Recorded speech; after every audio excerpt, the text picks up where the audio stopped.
দেখ, আজকে যে টপিকটা নিয়ে আলোচনা করব, ঠিক আছে তো, সেটা হচ্ছে ডাইরেক্ট ট্যাক্সের। ঠিক আছে, ডাইরেক্ট ট্যাক্সই চলছিল আমাদের। সেখানে থিওরি, একটা থিওরি পেপার, ঠিক আছে, মানে থিওরি পোর্শন, এই চ্যাপ্টার দিয়ে 5 মার্কস আসতে পারে। ঠিক আছে, টিডিএস চ্যাপ্টারের নাম হচ্ছে TDS, tax deducted at source. Tax deducted at source. সেই টিডিএস চ্যাপ্টারে আমরা যেই সেকশনটি নিয়ে আলোচনা করব সেটা সেকশন নাম্বার 192। সেকশন নাম্বার কত বললাম? 192। এখানে কি বলা আছে সেটা পড়ি ভালো করে। দেখ, লেখাই আছে আমরা টিডিএস নাম শুনেছি আগে কখনো? ট্যাক্স করতে গিয়ে তো টিডিএস এর নাম শুনেছি। কোথায় শুনেছি? 4th সেমিস্টারে। কি এমন এমন কিসের উপর টিডিএস হতো বল দেখি? কিসের উপর টিডিএস হতো মনে আছে? Lottery income. লটারি, ঠিক বলি, লটারি ইনকাম উপর টিডিএস হতো। কত পার্সেন্ট ছিল লটারি ইনকাম উপর টিডিএস? 30%। জানিস পড়বো, এরপরেই পড়বো, আজকেই পড়বো। লটারি ইনকামের উপর যে টিডিএস হয় 30%, কত নম্বর সেকশনে বলা আছে? 194 বি তে বলা আছে। ঠিক আছে, লটারি ইনকামের উপর যে টিডিএসটা পড়বো 194 বি তে আছে, মানে 194। এটা কত নম্বর সেকশন পড়ছি? 192। ঠিক আছে তো। আচ্ছা, তোদের একটা মনে আছে আমি 4th সেমিস্টারে হাউস প্রপার্টি অঙ্ক করেছিলাম? মনে আছে কিনা দেখ, মনে করার চেষ্টা কর। দেখেছিলি, মনে কর ফরেনে একটা কারোর থেকে আমি লোন নিয়েছিলাম বাড়ি করার জন্য। মনে হচ্ছে একটা অঙ্ক? ফরেনে, মানে ফরেনে কোনো একজন পার্সনের থেকে আমি লোন নিয়েছিলাম বাড়ি করার জন্য, এবং তাকে তো ইন্টারেস্ট পেমেন্ট করতে হবে। ফরেনে কাউকে ইন্টারেস্ট পেমেন্ট করতে হবে। তো কি বলেছিলাম? যদি ইন্ডিয়ান গভর্নমেন্টকে যদি টিডিএস না দিয়ে যদি ওকে ইন্টারেস্ট পে করি তাহলে ডিডাকশন পাবে না, বলেছিলাম একটা কথা, মনে পড়ছে? সেই তো এটাই। ঠিক আছে তো, সেটাও তো টিডিএস। হ্যাঁ, সেটা নেই স্যালারির মধ্যে না, টিডিএস তো ওটা। মনে পড়ছে তো কি বলছি? একটা মনে দেখ, 2001 সালে একটা হাউস প্রপার্টি ছিল, ধর সাপোজ ধর বাংলাদেশে একজন পার্সন ছিল, তার থেকে আমি বাড়ি করার জন্য লোন নিয়েছিলাম। হ্যাঁ বল, বাংলাদেশে একজন থাকে, তার থেকে বাড়ি করার জন্য লোন নিয়ে দাও আমাকে 10 লাখ টাকা দাও, আমি বাড়ি করার জন্য লোন নিচ্ছি। এবং লোন নিলে তাকে তো আবার ইন্টারেস্ট দিতে হবে। ইন্ডিয়ান গভর্নমেন্ট কি বলেছিল? তুমি নিচ্ছ তো ওকে, ওকে তো ইন্টারেস্ট দেবে। তো তুমি যদি ডিডাকশন পেতে চাও interest on loan under 24 B তে, তাহলে ইন্ডিয়ান গভর্নমেন্টকে টিডিএস দিতে হবে। তুমি টিডিএস না দাও তাহলে কোন ডিডাকশন পাবে না, এটা বলা ছিল। ঠিক আছে, ওটা পড়বো, ওটা এর পরের সেকশনটা পড়বো। ওটা হচ্ছে তোর 193 পড়বো। ঠিক আছে, 193 তে ইন্টারেস্ট বলেছে। 193 তে ইন্টারেস্টের কথা বলা যায়, ওটা ইন্টারেস্টই ছিল। এখানে কি পড়ছি? TDS on salary. কি তোরাও তো ভাবিস, ভাবতে তো হয়। দেখ, অনেকে তো চাকরি করে না, সার্ভিস করে তো অনেকে। তো কেউ বিজনেস করে, তো কেউ সার্ভিস করে। এটাই তো বেসিক্যালি দুটোই কাজ করে। পড়াশোনা শিখছিস, পড়াশোনা শেখার পর কি করবি? কেউ বিজনেস করবে, নাহলে কেউ সার্ভিস করবে। এছাড়া আর কি করবে? ঠিক আছে তো। তো সার্ভিস যদি করে তো সে সেন্ট্রাল গভর্নমেন্টও করতে পারে, আবার স্টেট গভর্নমেন্টও করতে পারে, বা প্রাইভেটও, মানে মধ্যে কথা গভর্নমেন্টও করতে পারে, নন গভর্নমেন্টও করতে পারে। যাই হোক, চাকরি করলে তাদের যে মালিক, টিডিএস কেউ যদি চাকরি করে না, তাদের প্রতি মাসে যত টাকা স্যালারি হয় না, স্যালারি থেকে একটা ট্যাক্স কেটে নেয়। কে কাটবে ট্যাক্সের টাকাটা? জানিস কে কাটবে? ধর আজকে ধর আমি ধর আজকে টাটা কোম্পানি থেকে এসে, আজকে ধর আমি টাটা কোম্পানিতে জব পেয়েছি। সাপোজ ধর টাটা কোম্পানি জব পেতে পারি, বা ধর আমি রিলায়েন্স কোম্পানিতে জব পেতে পারি। বুঝতে পারছিস তো কি বললাম? টাটা হতে পারে, রিলায়েন্স হতে পারে, বাজাজ হতে পারে, উইপ্রো হতে পারে, যে কোনো অনেক বড় নামি দামি কোম্পানি চাকরি পেতে পারি। সে গভর্নমেন্ট হোক বা নন গভর্নমেন্টের নাম বলছি। চাকরি পেলে তাহলে প্রতি মাসে যে আমার স্যালারিটা হবে, জানিস তো, প্রতি মাসে যে আমার স্যালারিটা হবে, আমার অ্যাকাউন্টে যে স্যালারিটা ঢুকবে, যে কোম্পানি, সে টাটা কোম্পানি হোক বা রিলায়েন্স কোম্পানি হোক, ও একটা ট্যাক্স কেটে আমার যত টাকা ইনকাম, মানে প্রতি মাসে যত টাকা স্যালারি আছে তার থেকে একটা ট্যাক্স কাটবে। ট্যাক্স কেটে বাকি টাকাটা আমাকে পাঠাবে। সাপোজ ধর আমার স্যালারি, ধর আমি কথা বলছি, আমার ধর স্যালারি ধর প্রতি মাসে কত করে, ধর 90,000। ঠিক আছে, 90,000 ধর প্রতি মাসে স্যালারি, 90,000 প্রতি মাসে স্যালারি। তো ধর সেই হিসাব করে নেবে, একটা হিসাব করে একটা ট্যাক্স কাটলো, ধর 1000 2000 যাই হোক, প্রতি মাসে কেটে বাকি টাকাটা আমার হাতে দেবে। বুঝতে পারছিস কি বলছি? যারা চাকরি করে এটাই হয়। কেউ যদি তোদের রিলেটিভ বা বাড়িতে ফ্যামিলি কেউ চাকরি করে, দেখবি ওরা একটা ট্যাক্সের টাকা কেটে নেয়, একটা ট্যাক্সের টাকা কাটে। TDS, tax deducted at source, একটা টাকা কাটবে। কেন বলছে ট্যাক্স ডিডাক্টেড অ্যাট সোর্স? আমার সোর্সটা কি? Income from salary. আমার সোর্সটা কি? Income from salary. এই সোর্স থেকে একটা ট্যাক্স কাটবে। কে কাটবে ট্যাক্স? বলতে পারি ট্যাক্সটা কে কাটবে? কে কাটবে? হ্যাঁ না, গভর্নমেন্ট কেন কাটবে? ট্যাক্সটা কাটবে কে? ট্যাক্সটা কাটবে হচ্ছে তুমি যেই কোম্পানিতে কাজ করছো সেই কোম্পানির মালিক কাটবে। তুমি টাটা কোম্পানিতে কাজ করলে টাটা কোম্পানি কাটবে, তুমি রিলায়েন্সে কাজ করলে রিলায়েন্স কাটবে, তুমি সেন্ট্রাল গভর্নমেন্টে কাজ করলে সেন্ট্রাল গভর্নমেন্ট কাটবে। তুমি যেই কোম্পানিতে কাজ করবো সে কাটবে। ঠিক আছে তো, সে কাটবে। বোঝা গেল তো? কার থেকে কাটবে টাকাটা? কার থেকে কাটবে টাকাটা? স্যার আপনার থেকে কাটবে, আপনি চাকরি করছেন, আপনার স্যালারি থেকে কাটবে। বুঝতে পারছিস ব্যাপারটা কি বলছে? দেখ, সুন্দরভাবে লেখা আছে, এই কথাগুলো এখানে বলেছি আমি। এখন তোমার প্রশ্ন হতে পারে, স্যার কত টাকা কাটবে ট্যাক্স?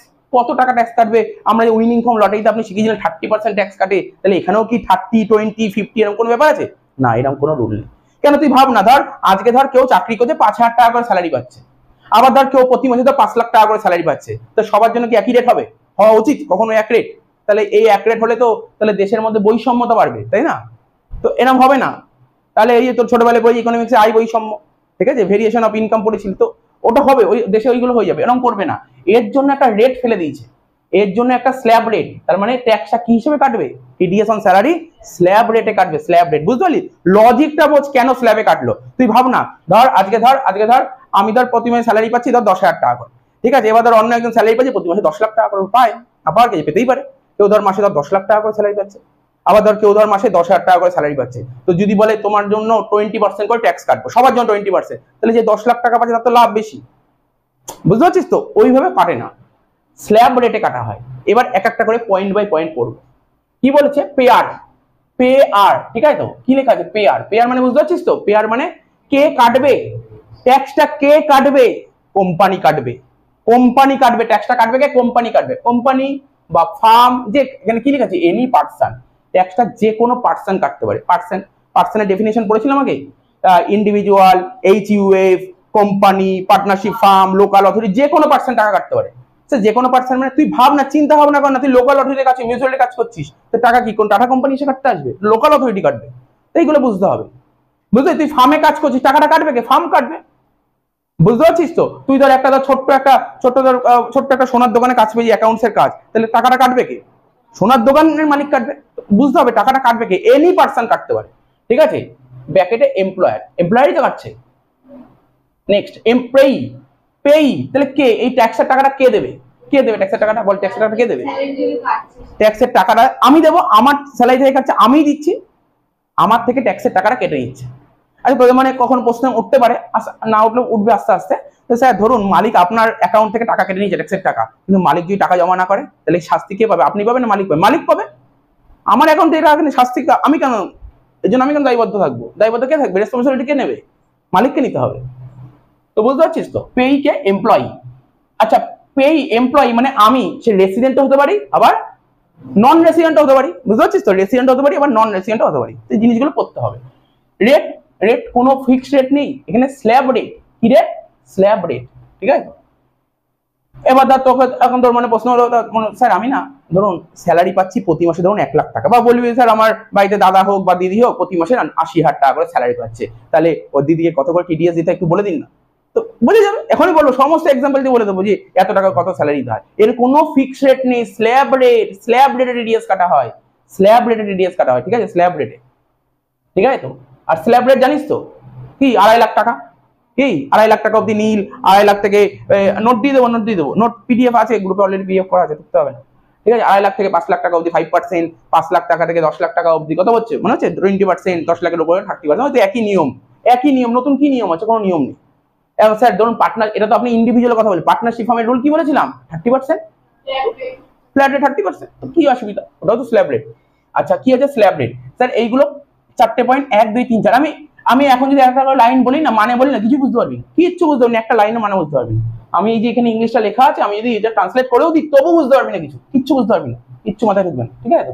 এর জন্য কি করবো জানিস? এটা বোঝার জন্য একটা টেকনিক আছে, সেই বোঝার জন্য প্রতিটা জিনিস একটা করে অঙ্ক দিয়ে বোঝাবো সুন্দর করে। স্যার এখানে অঙ্ক আসে না, না অঙ্ক কেন আসবে? অঙ্ক আসবে না, থিওরি আসবে।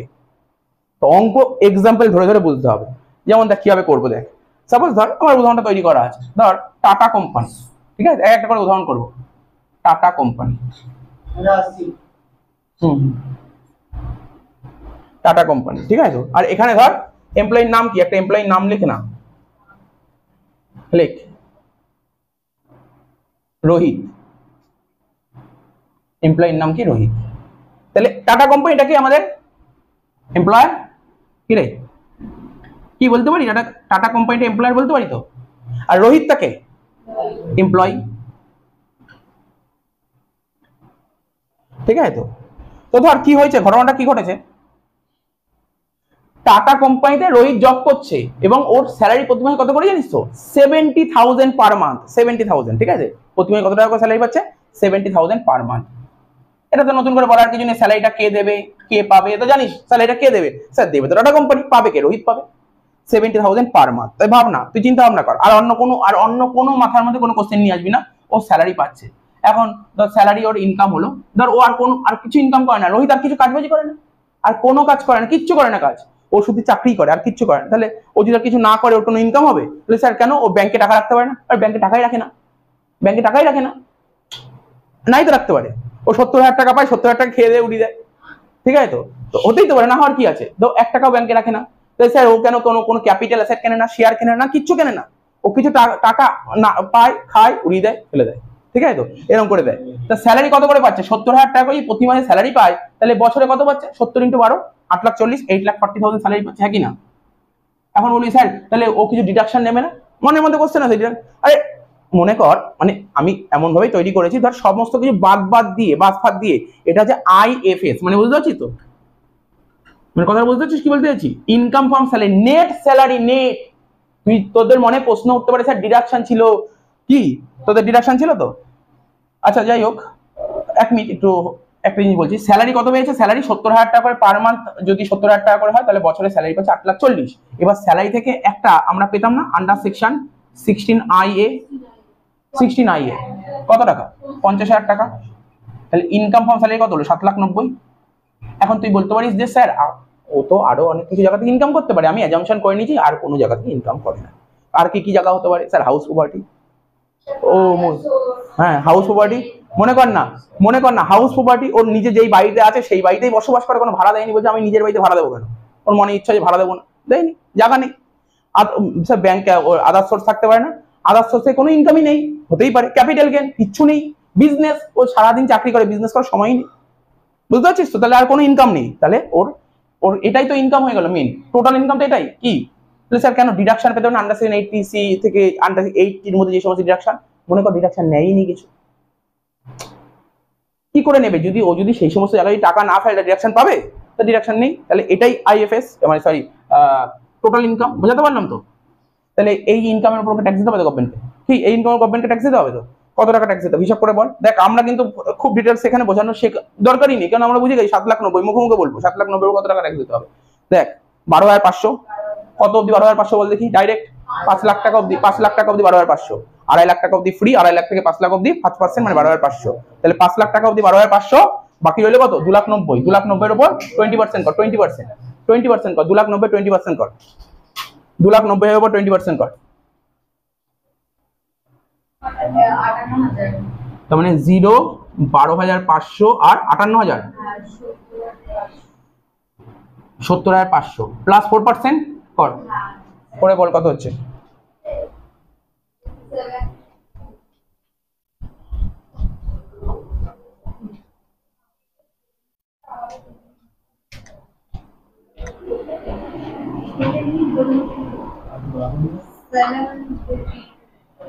$73320। তাহলে বুঝতে পারছিস তো? ওকে এত টাকা ট্যাক্স দিতে হবে, এত টাকা ট্যাক্স দিতে হবে, তাই তো? ভাব ও ইনকাম করে। আচ্ছা এটা কোন স্ল্যাব রেট? এটা কোন রেজিমে করলাম? ওল্ড না নিউ? ওল্ড রেজিম, আমরা ওল্ডেই করবো, নিউতে ঝামেলাই যাবো না, ওল্ডেই করবো, সবসময় ওল্ডে করবো, ঠিক আছে? এরকম কোনো ব্যাপার নেই, কিন্তু ওল্ডেই করলে কোনো সমস্যা নেই, ওল্ড নিউ দুটোই ঠিক, ওল্ডেই করবো। এখন আমার মাথায় প্রেশার নিয়ে লাভ নেই, ওল্ড নিউর মধ্যে ওল্ডেই করবো। 73320, এত টাকা গভর্নমেন্টকে ট্যাক্স দিতে হবে, হিসাব করে বলিস তো? তাহলে এত টাকা ট্যাক্স দিতে হবে কতই নেই পুরো 1 বছরে? 1 বছরে যদি এত টাকা ট্যাক্স দিতে হবে, মাসে কত করে দিতে হবে? ডিভাইড বাই 12 কর, ডিভাইড বাই 12, 6110, বুঝলি? তার মানে প্রতি মাসে রোহিতের স্যালারি থেকে 6110 কাটবে, কেটে বাকি টাকাটা স্যালারি দেবে। বুঝলি ব্যাপারটা কি বললাম কনসেপ্টটা? তার মানে কোনো রুল আছে? এক্সাক্ট কোনো রুল আছে? এক্সাক্ট কোনো রুল নেই, টোটাল ট্যাক্স যা হবে সেটাকে 12 দিয়ে ডিভাইড করবো, বুঝতে পারলাম? বুঝতে পারলি তো? 1 মাস কেন, প্রতি মাসে এই টাকাটা করে কাটবে, প্রতি মাসে যার স্যালারি। এখন তুই বলতেই পারি, তোর মনে কোশ্চেন উঠতে পারে, স্যার দেখ এটা আমরা কি করলাম, এই যে এটা করলাম, এটা এস্টিমেট ইনকাম বের করলাম, কেউ তো এক্সাক্ট ইনকাম বের করতে পারবে না। এক্সাক্ট কি করে বলে পরের বছর কত টাকা ইনকাম হবে? ইনকাম আপ ডাউন তো হতেই পারে, একটা এস্টিমেট, এটাকে এস্টিমেট বলে, ঠিক আছে? তো এস্টিমেট করলাম, তাহলে এটা হচ্ছে প্রথম কন্ডিশন। আমি বললাম 4 থেকে 5টা কন্ডিশন লেখাবো, এটা হচ্ছে একটা কন্ডিশন, বুঝে গেল? মাথায় ঢুকলো এই কন্ডিশনটা? মাথায় ঢুকে যেত, একটা করে পয়েন্ট বাড়বে আর মাথায় ঢুকবে, আবার কখনো কিছু মাথা দিয়ে বেরোবে, কোনো সমস্যা নেই। তো বোঝা গেল? তাই তো বল, এই উদাহরণটা বোঝা গেছে? এখন টুকতে গেলে বলতে টাইম লাগবে, তো দরকার হলে একটা করে কপি তুলে নে, মানে একটা করে ফটো তুলে নে, ফটো তুলে গ্রুপে ফেলে দে। হ্যাঁ সেরকম পাবে, ওরকমই পাবে।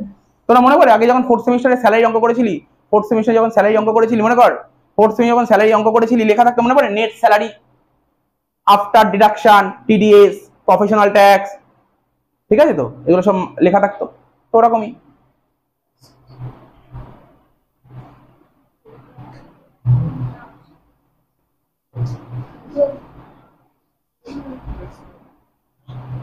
ঠিক আছে, ফটো তুলে নিয়েছিস তো, একজন তুলে নি গ্রুপ পাঠিয়ে দেয়, তাহলে এটা এটা মুছে দিই। হ্যাঁ, এবার ধর তোদের মনে যে এবার যে কোশ্চেনটা ছিল তখন আমি এইটা বোঝাতে গিয়ে বলি স্যার ও এমন কি করে 70,000 টাকা পেয়ে মাসে উড়িয়ে দেয়। এবার সেই কোশ্চেনগুলো অ্যান্সার আসবো একটা একটা করে, টাইম স্টেপ বাই স্টেপ বলবো, স্টেপ বাই স্টেপ বলবো। তো 70,000 টাকা প্রথমে স্যালারি পাচ্ছে। এবার ধর ওর মনে হলো, তোদের মনে যে কোশ্চেনটা হলো সেই কোশ্চেনটা আমার মনে আসলো।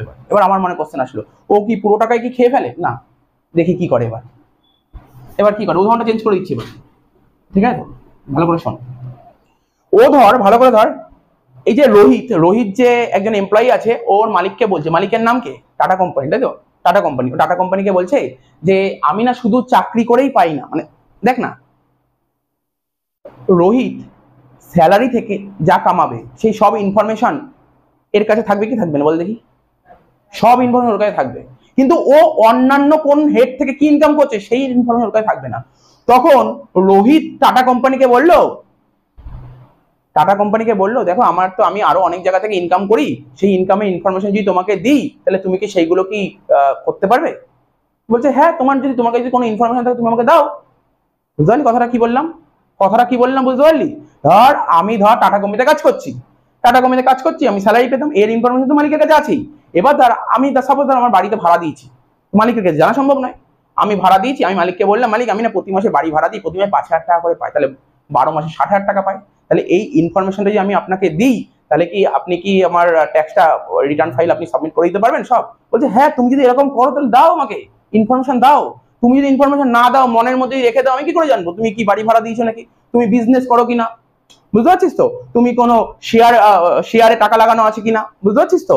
তারপর তুমি লটারি যেতে টাকা পেয়েছো কিনা, সেরকম ইনফরমেশন দাও। তুমি ইনফরমেশন না দিলে আমি করবো কি করে? তাহলে বোঝা গেল কি পয়েন্টটা নিয়ে আসলাম। এবার এবার কি করবো, ও আরো এক্সট্রা ইনফরমেশন, কে এক্সট্রা ইনফরমেশন দিয়েছে? Second point, Rohit. Rohit extra information দিয়েছে। এখন তোদের মানে প্রশ্ন হলো স্যার রোহিত কি ইনফরমেশন দিয়েছে, এমন কি ইনফরমেশন দিয়েছে?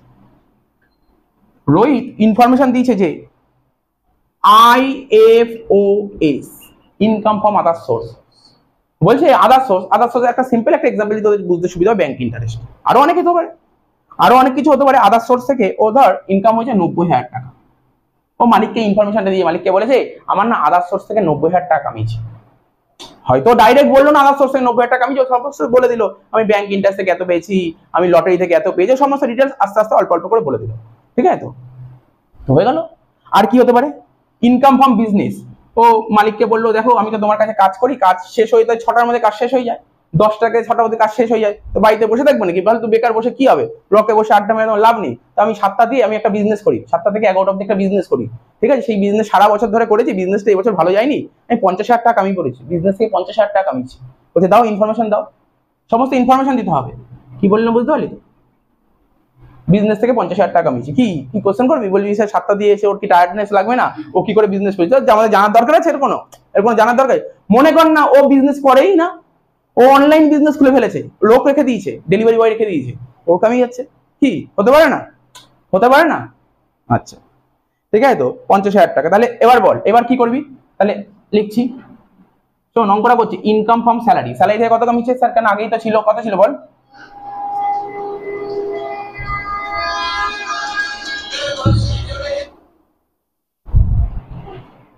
স্যালারি থেকে কত কামিয়েছে বল, বল স্যালারি থেকে কত কামিয়েছে? আমি যদি বলি, আমি যদি হ্যাঁ বল, আমি যদি বলি 7,90,000, কোনো ভুল লিখলাম বল দেখি, কেউ বলতে পারি ভুল লিখেছি? বললে বল ভুল লিখেছি, কোনো ভুল লিখিনি, ইনকাম ফ্রম স্যালারি আমি একবার ডিডাকশন বাদ দিয়ে দিয়েছি। ঠিক আছে, তারপর কি sir other source, other source থেকে কামিয়েছি 90,000 টাকা। আর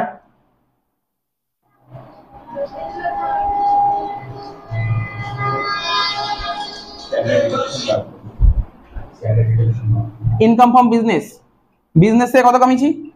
50,000 টাকা। তিনটে যোগ করে কি হয় এটাকে জিটিআই বলতে পারি? বল তিনটে যোগ করে জিটিআই হয় কি হয় না বল? তিনটে যোগ করে কত হচ্ছে বল? 7,90,000, 50 আর 90 কত হচ্ছে? 9,10,000, তাই তো? কত দেখছো? 7,90,000, আচ্ছা 9,30,000 টোটাল ইনকাম কত হচ্ছে? 9,30,000 মানে জিটিআই। আচ্ছা এখানে কোনো ডিডাকশনের ইনফরমেশন আছে? তাহলে এটাই তো করে দিই 9,30,000, এর উপর ট্যাক্স বের করে। স্যার কি করে ট্যাক্স বের করবে? সেম বল না, মুখে মুখে বল দিয়ে কে বলবি 9,30,000 কত পার্সেন্ট হবে? 9,30,000 মানে কত টাকা হবে? হিসাব করে বল, হিসাব করে বল। 9,30,000 কত হবে? 12,500। দেখ ডিটেলস বলবো না এত। 4,30,000 উপর 20% কর।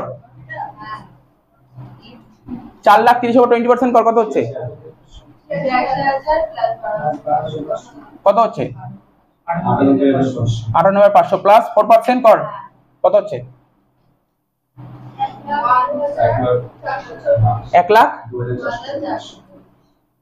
1,02,440, ঠিক আছে তো? এত টাকা ওকে ট্যাক্স হচ্ছে, তাই তো? এত টাকা ট্যাক্স দিতে হবে, তাই তো? কত টাকা ট্যাক্স? স্যার এত টাকা ট্যাক্স দিতে হচ্ছে।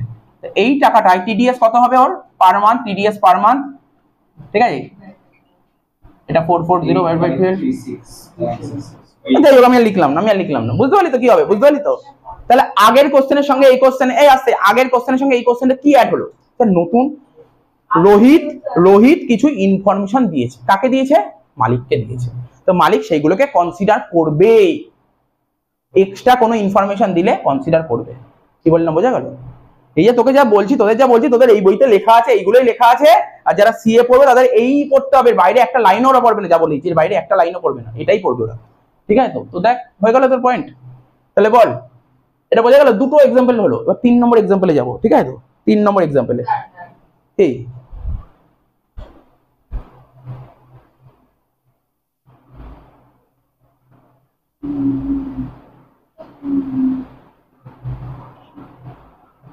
আছে, আচ্ছা মুছে দিয়ে এটা। এবার তোদের মনে প্রশ্ন হচ্ছে, শোন শোন শোন কি বললাম শোন। আমাদের 5টা হেড জানি তো, 5টা হেডের নাম কি? স্যালারি থেকে কোনদিন লস হতে পারে? বল দেখি, কোনদিন লস হতে পারে না। বিজনেস থেকে লস হতে পারে? বিজনেস থেকে লস হতে পারে। আচ্ছা তোর আদার সোর্স থেকে লস হতে পারে? হতেই পারে, না হওয়ার কি আছে? হতেই পারে, না হওয়ার কি আছে? দেখেছি আমরা অঙ্ক করেছি, সেট আপ করেছি, আদার সোর্স থেকে লস হতে পারে। আচ্ছা ক্যাপিটাল গেইন থেকে লস হতে পারে? হ্যাঁ স্যার, না হওয়ার কি আছে? Long term loss, short term loss তো পেয়েছি, হতেই পারে। আচ্ছা হাউস প্রপার্টি, হ্যাঁ স্যার লস হতে, সব জায়গা থেকে লস হতে পারে এক্সেপ্ট স্যালারি। এখন প্রশ্ন হলো, ধর রোহিত কাকে বলেছে? টাটা কোম্পানিকে বলেছে, বলছে আমার না এই বছর বিজনেস খুব খারাপ গেছে, বিজনেস থেকে লস খেয়েছি। আমার না বাড়ি ভাড়া থেকে লস খেয়েছি, মানে বাড়ি ভাড়া দিয়েছি ওখান দিয়ে লস খেয়েছি, ঠিক আছে? আমার না ক্যাপিটাল গেইন থেকে লস খেয়েছি, আমি আদার সোর্স থেকে লস খেয়েছি। তাহলে এই সমস্ত ইনফরমেশন আমি তোমাকে দিচ্ছি, তুমি কি এইগুলো কনসিডার করতে পারবে কি পারবে না? শুনলি কি বললাম? তোদের মনে হতো প্রশ্ন করতে পারে।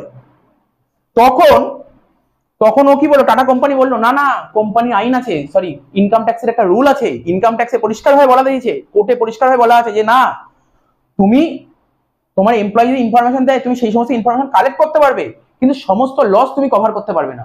শুধুমাত্র তুমি একটা লস কভার করতে পারবে, আর বাকি কোনো লস কভার করতে পারবে না। বল কোন লস কভার করতে পারবে?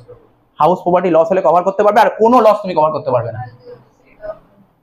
হাউস প্রপার্টি লস, তাহলে বুঝতে পারলি কি কি ইনফরমেশন দিচ্ছি? শুনতে পাচ্ছিস তো কি বললাম? হাউস প্রপার্টির লসে তুমি কভার করতে পারবে, আর কোনো লস কভার করতে পারবে না। তাহলে কি বললাম? যদি কোনো লসের ডিটেলস দেয় রোহিত, শুধু কোন লসটা কভার করবে?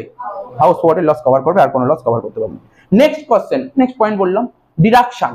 এখন ধর রোহিত বললো আচ্ছা আমি না এলআইসি তে টাকা ফেলি, আমি এলআইসি অনেক টাকা রাখি, আমি তোমার NSC national saving certificate purchase করেছি, আমি বিভিন্ন জায়গায় টাকা রেখেছি, আমি মেডিক্লেম করেছি, ঠিক আছে? আমি ডোনেশন দিয়েছি, ঠিক আছে? আমি পলিটিক্যাল পার্টিতে ডোনেশন করেছি, আমি রামকৃষ্ণ মিশনে টাকা ডোনেট করেছি, আমি প্রাইম মিনিস্টার রিলিফ ফান্ডে টাকা ডোনেট করেছি, আমি এডুকেশন লোনের ফেসিলিটি নিয়েছি, আমি বাড়ি করার জন্য লোন নিয়েছি। তো এইগুলো ডিডাকশন কি তুমি আমাকে দেবে? বলছে হ্যাঁ তুমি দাও, ইনফরমেশন তো দাও। দিতে পারবো কি পারবো না পরের কথা, তুমি আমাকে ইনফরমেশন দাও। সমস্ত ইনফরমেশন দিয়েছে। প্রশ্ন হচ্ছে গভর্নমেন্ট কি বলছে? গভর্নমেন্ট বলছে হ্যাঁ তুমি ওর ডিডাকশনের ইনফরমেশন তুমি নিতে পারো, কনসিডার করবো আমরা। কি বললাম বুঝতে পারি তো? তাহলে কি হলো বুঝতে পারছিস তো ব্যাপারটা? ইনকাম ফ্রম স্যালারি নেব, ইনকাম ফ্রম হাউস প্রপার্টি নেব, ঠিক আছে তো? তারপর ইনকাম ফ্রম বিজনেস নেব, ইনকাম ফ্রম আদার সোর্স নেব, আর ইনকাম ফ্রম ক্যাপিটাল গেইন নেব। আর এখানে কি হচ্ছে? লসের কথা যদি বলিস, এটা সব ইনকামই নেব, তার পাশাপাশি লস নেব অনলি কি? Only house property. পরে যেটা হবে সেটা কি বলে? জিটিআই, তার থেকে মাইনাস কি করব? ডিডাকশন। কোন ডিডাকশন? কত নম্বর সেকশনে? কত নম্বর সেকশন ডিডাকশন বাদ যায়? 80 ডিডাকশন বাদ দেবো, বাদ দিয়ে কি হবে? এটাকে বলে টোটাল ইনকাম। তারপর তো নর্মাল ট্যাক্স ক্যালকুলেট করবে, নর্মাল ট্যাক্স ক্যালকুলেট করবে, ডিভাইড বাই 12 করে টিডিএস বেরিয়ে যাবে। কি বোঝা গেল? কি বোঝা গেল না? এত বোঝা গেছে? এটা ফটো তোলার কিছু নেই, ঠিক আছে, এখানে ফটো তোলার কিছু নেই। 3 নম্বর পয়েন্টে কি তোদের বলাই, তাহলে দুটো পয়েন্ট বোঝালাম, মানে কি কি হয়ে গেছে জানিস তো? আমি তো অত পড়াবো নাই, 1 আর 2 বুঝিয়ে দিয়েছি এতক্ষণ ধরে, 1 আর 2 বুঝাবো, 3 আর 4 বোঝাবো। মেন তো 1 2 তে বাচ্চারাই পড়ে, একটা লাইন পড়লে বোঝা যায়। 3 আর 4টাই বোঝার জিনিস, 3 আর 4টাই বোঝার জিনিস, 3 আর 4। তো দেখ মুছে দিই, এটা দরকার নেই। এই এতক্ষণ রোহিত নিয়ে আর করার দরকার নেই। এবার রাহুলকে নিয়ে আসি। রোহিত হলো, এবার রাহুলকে নিয়ে আসি। রাহুল, নেক্সট এক্সাম্পল চলে আসি রাহুল। আচ্ছা বল, একটা এমপ্লয়ি একসাথে, জানি না কি অ্যান্সার আসবে তোদের কাছে, দেখি, একসাথে দুটো কোম্পানিতে চাকরি করতে পারে, হ্যাঁ কি না? বল, একটা এমপ্লয়ি কি একসাথে দুটো কোম্পানি চাকরি করতে পারে? তোদের অনেকের মনে প্রশ্ন, হ্যাঁ এবার দেখ, তোদের মনে প্রশ্ন উঠতেই পারে যে স্যার, না স্যার, অনেকে বলতেই পারে, যেটা অনেকেই বলছে যে স্যার একসাথে দুটো কোম্পানি চাকরি করবে কি করে? নাই করতে পারে একসাথে দুটো কোম্পানি চাকরি, আবার করতেও পারে, ঠিক আছে? তো অনেক পসিবল ওয়ে আছে, করতে পারে একসাথে দুটো কোম্পানি, অনেকেই চাকরি করতে পারে। কেন পারে না? আমি তোকে বলছি, শোন, যারা অ্যাকাউন্টেন্ট হয়, অনেক অ্যাকাউন্টেন্ট আছে। আরে আমি একটা সময় ছিলাম, আমি ইয়ারটা বলছি, সাল 2010 সালে, আমি তো একসাথে তখন 4টে কোম্পানিতে কাজ করতাম, 4টে কোম্পানি কাজ করতাম, 4টে কোম্পানি অ্যাকাউন্ট দেখতাম, পার্ট টাইম করে করতাম, মাইনা বেশি ছিল, ঠিক আছে, 4 করে দিত প্রতিটা কোম্পানি, 4 করে দিত অ্যাকাউন্টস কাজ দেখাশোনা করার জন্য তখন। তো ঠিক আছে, কোনো অসুবিধা নেই। কি বললাম বুঝতে পারলি? আমি অ্যাকাউন্টসটা দেখাশোনা করতাম, জুনিয়র অ্যাকাউন্টে থাকতো, আমি সিনিয়র অ্যাকাউন্টেন্ট হিসেবে দেখতাম, প্রতিদিন গিয়ে আমি চেকিং করে চলে আসতাম, 2 ঘন্টা করে কাজ থাকতো, ঠিক আছে? তো না হওয়ার কি আছে, একসাথে অনেকেই কাজ করতে পারে। যদি এটাও যদি বুঝতে না পারিস, অনেকে কাজ করতে পারে না, দুটো শিফটে কাজ করছে, একটা জায়গায় ডে শিফটে কাজ করছে, আর একটা জায়গায় অন্য শিফট ইভিনিং শিফটে কাজ করছে, হতেই পারে বিভিন্ন জায়গায় কাজ, হতেই পারে। আজকে এটাও যদি মাথায় না থাকে, এটা হতে পারে কি পারে না? ধর আজকে সাপোজ এটা পুরো একটা বছর আমি এতটা সময় টাটা কোম্পানিতে কাজ করলাম, আমাকে একটা ভালো একটা কোম্পানি অফার চলে এসেছে, ঠিক আছে? তো আমাকে শেল শেল কোম্পানি থেকে অফার করেছে, ঠিক আছে? তখন আমি বাকি পোর্শন মানে কি, তারপর দিয়ে শেল কোম্পানিতে কাজ করছে। তাহলে একটা বছরে দুটো কোম্পানিতে কাজ হলো কি হলো না? বল না, একটা বছরে দুটো কোম্পানিতে কাজ হলো কি হলো না? এটা তো বুঝতে পারলি, একটা বছরে দুটো কোম্পানিতে কাজ হলো কি হলো না? স্যার না হওয়ার কি আছে, আমি প্রথম 3 মাস আমি টাটা কোম্পানিতে কাজ করলাম, তারপরে একটা ভালো অফার পেয়েছি, রিলায়েন্স কোম্পানি ঢুকে গেছি, তো হতে পারে না একটা বছরে দুটো কোম্পানি কাজ হলো না? এরকম কেসের ক্ষেত্রে কি হতে পারে? দেখ, এরকম কেসও আসতে পারে না।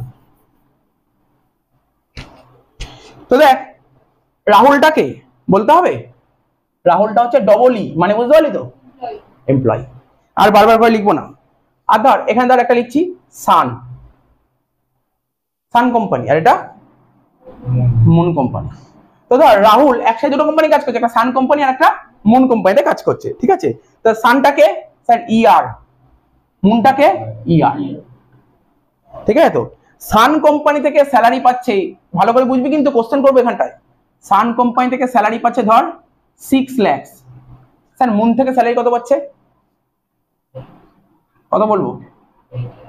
8 লাখ, তাই তো? বাদ দে, 7 লাখই করে দিই। মুন থেকে স্যালারি পাচ্ছে 7 লাখ, ঠিক আছে?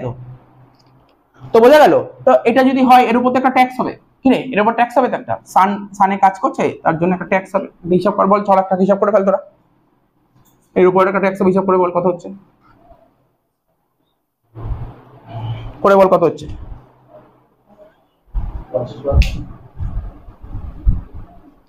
করে বল কত হচ্ছে। না স্যালারি ওটা তো করাই আছে, তুই এমনি কর। হ্যাঁ 4% করে, মুনটা কর,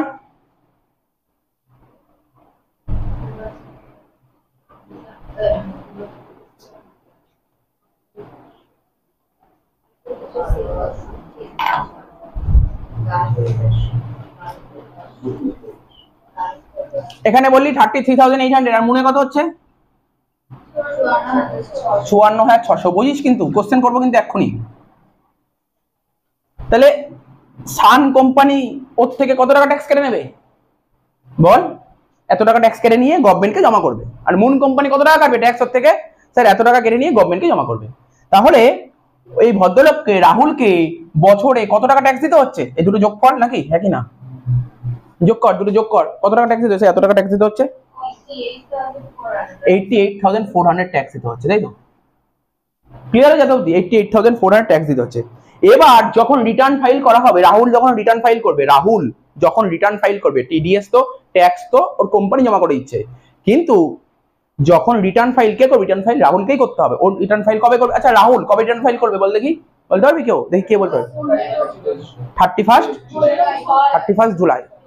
জানিস যে কোনো ইন্ডিভিজুয়াল, সবাই শুনে নে, যে কোনো ভালো করে মন দিয়ে শোন, পরীক্ষায় অনেকবার শর্ট কোশ্চেন এসছে 1 নাম্বার, হয়তো বড় কোশ্চেন থাকে না থিওরি 2 2 1 এরকম একবার দিয়েছিল, বলছে বলো একজন ইন্ডিভিজুয়াল বা বলে দিল মিস্টার রাম ও তার রিটার্ন ফাইল কবে করবে? 31 জুলাই বললে চলবে। 31 জুলাই মাথায় রাখবি, 31 জুলাই রিটার্ন ফাইল করতে হবে। আর এছাড়া কোনো অপশন নেই। 31 জুলাই কিন্তু আমি নোট লিখে দিয়েছি ভিডিওতে, কাল ভিডিওতে পেয়ে যাবি, ঠিক আছে? রিটার্ন ফাইল করার ডেট কবে ইন্ডিভিজুয়ালের? 31 জুলাই।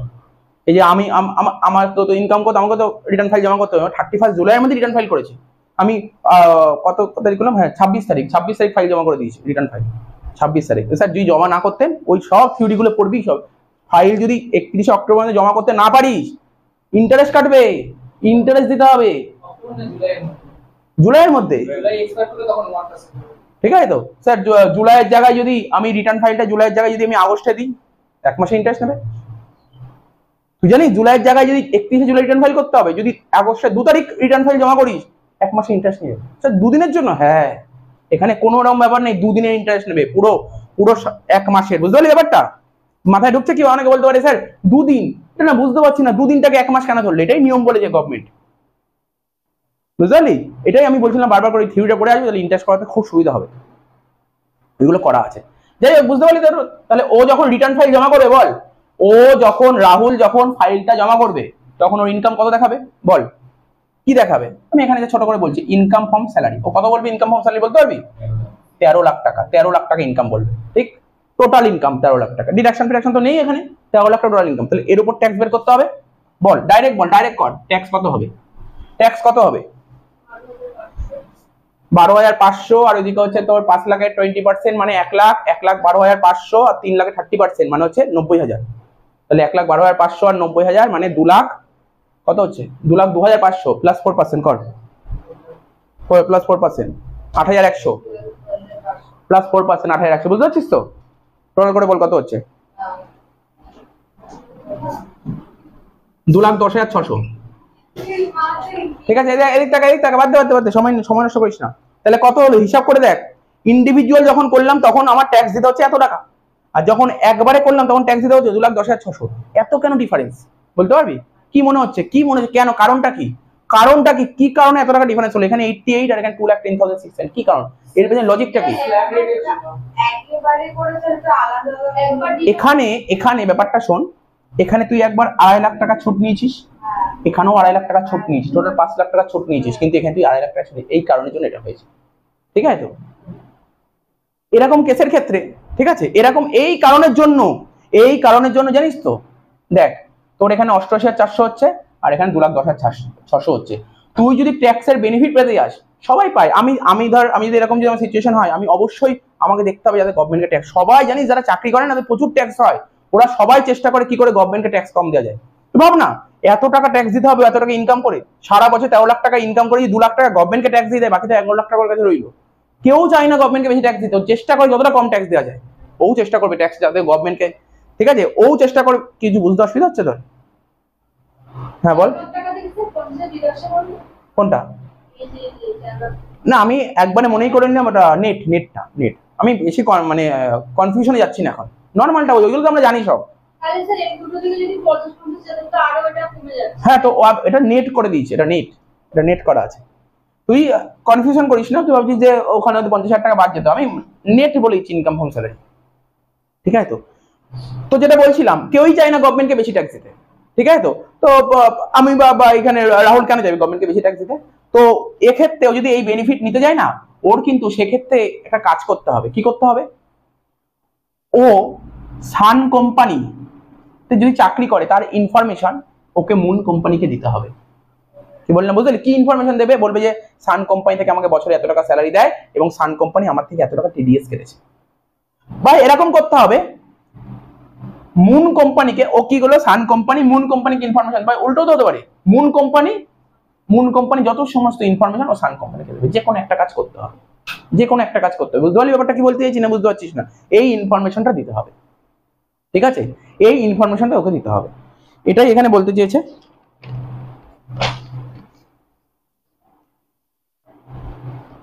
তাহলে এই জায়গাটা মুছে দিই, তাহলে আমার ক্লিয়ার করা যাবে, এখানটা বোঝানো যাবে।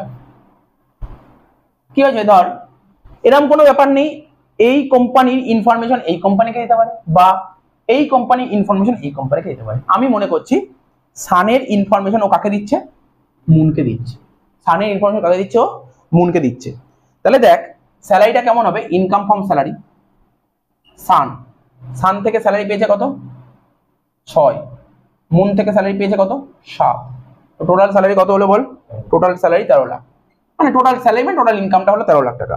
টোটাল ইনকাম উপর ট্যাক্স আগেই তুই বের করলি, আগেই তো তোরা বের করলি 2,10,600 টাকা ট্যাক্স, ঠিক আছে? তো তার মধ্যে অলরেডি টিডিএস দিয়ে দিয়েছে। টিডিএস কত টাকা দিয়ে দিয়েছে বল? কত টাকা টিডিএস অলরেডি দেওয়া হয়ে গেছে? কি ধরতে পারছিস না এখনো? আরে এইটা তো দেওয়া হয়ে গেছে, 33,800 টিডিএসটা দেওয়া হয়ে গেছে। তাহলে বাকি রইলো কত? হিসাব কর। 1,76,800, ঠিক আছে? ডিভাইডেড বাই এত টাকা ট্যাক্স দিতে হবে, ঠিক আছে? ডিভাইড বাই 12, তাহলে কত হচ্ছে? 14,733 per month.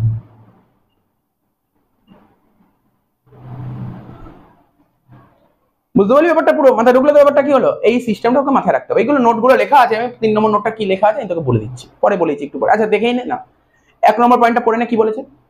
Employer shall consider details of other income, employer shall consider details of other income and deduction of employee if furnished by employee। বুঝতে পারলি তো? এগুলো কনসিডার করবে কি করবে না এমপ্লয়? প্রথমেই বলেছেন হ্যাঁ স্যার কনসিডার করবে। কি কনসিডার করবে? আদার ইনকাম আর ডিডাকশন দুটোই কনসিডার করবে। 2 নম্বর পয়েন্ট কি বলেছে? বলছে employer shall not consider any loss except loss under the head of house property. সব লস, কোনো লস কনসিডার করবে না এক্সেপ্ট হাউস প্রপার্টি। 3 নম্বর যেটা এখানে লিখলাম, in a case where employee works with more than one employer, ঠিক আছে? Employee কাজ করছে more than one employer, যেমন এখানে সান আর মুন দুটো কোম্পানিতে কাজ করছে। যদি এরকম যদি সিচুয়েশন ক্রিয়েট হয়, ঠিক আছে, সাইমালটেনিয়াসলি একসাথে দুটোতে কাজ করছে, or employee change his job, যেটা আমি বললাম, তুই আগে একটা টাটাতে করছিলি, ভালো অফার পেয়ে রিলায়েন্সে চলে গেছে, যদি জবটা চেঞ্জ করে, and join another employer, মানে অন্য একটা কোম্পানি, মানে রিলায়েন্স কোম্পানি তুই জয়েন করেছিস, then at his own option he may furnish details of his other employment to any one of the employer or current employer in form number 12b, ঠিক আছে? in form number 12b। ওর নিজের ভালো যদি করে, ও যদি করে তাহলে ওর নিজের ভালো হবে। তাহলে কি হবে? সানের যে ইনফরমেশন গুলো আছে, ওটা সানে কাজ করছিল, করতে করতে এখন মুনেতে চলে গেছে, তাহলে সানে তো কিছু ট্যাক্স দেওয়া হয়ে গেছিল, সেই ইনফরমেশনটা মুনকে দিতে হবে, ঠিক আছে? তো এই যে এখানেই বলেছে এটা,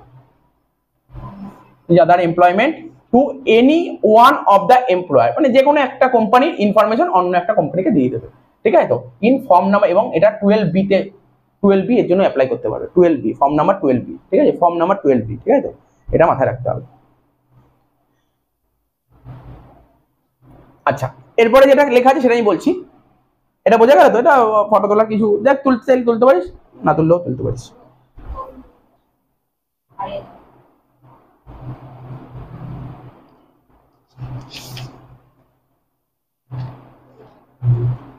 এই থিওরিটা খুব ইম্পর্টেন্ট এবছর পরীক্ষা আসার জন্য, হেভি ইম্পর্টেন্ট থিওরি বছর, মানে আসার খুব চান্স।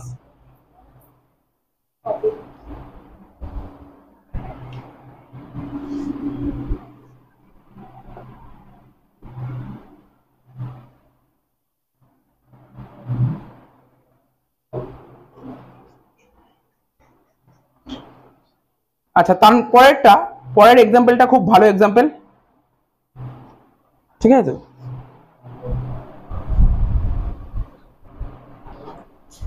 দেখ শোন,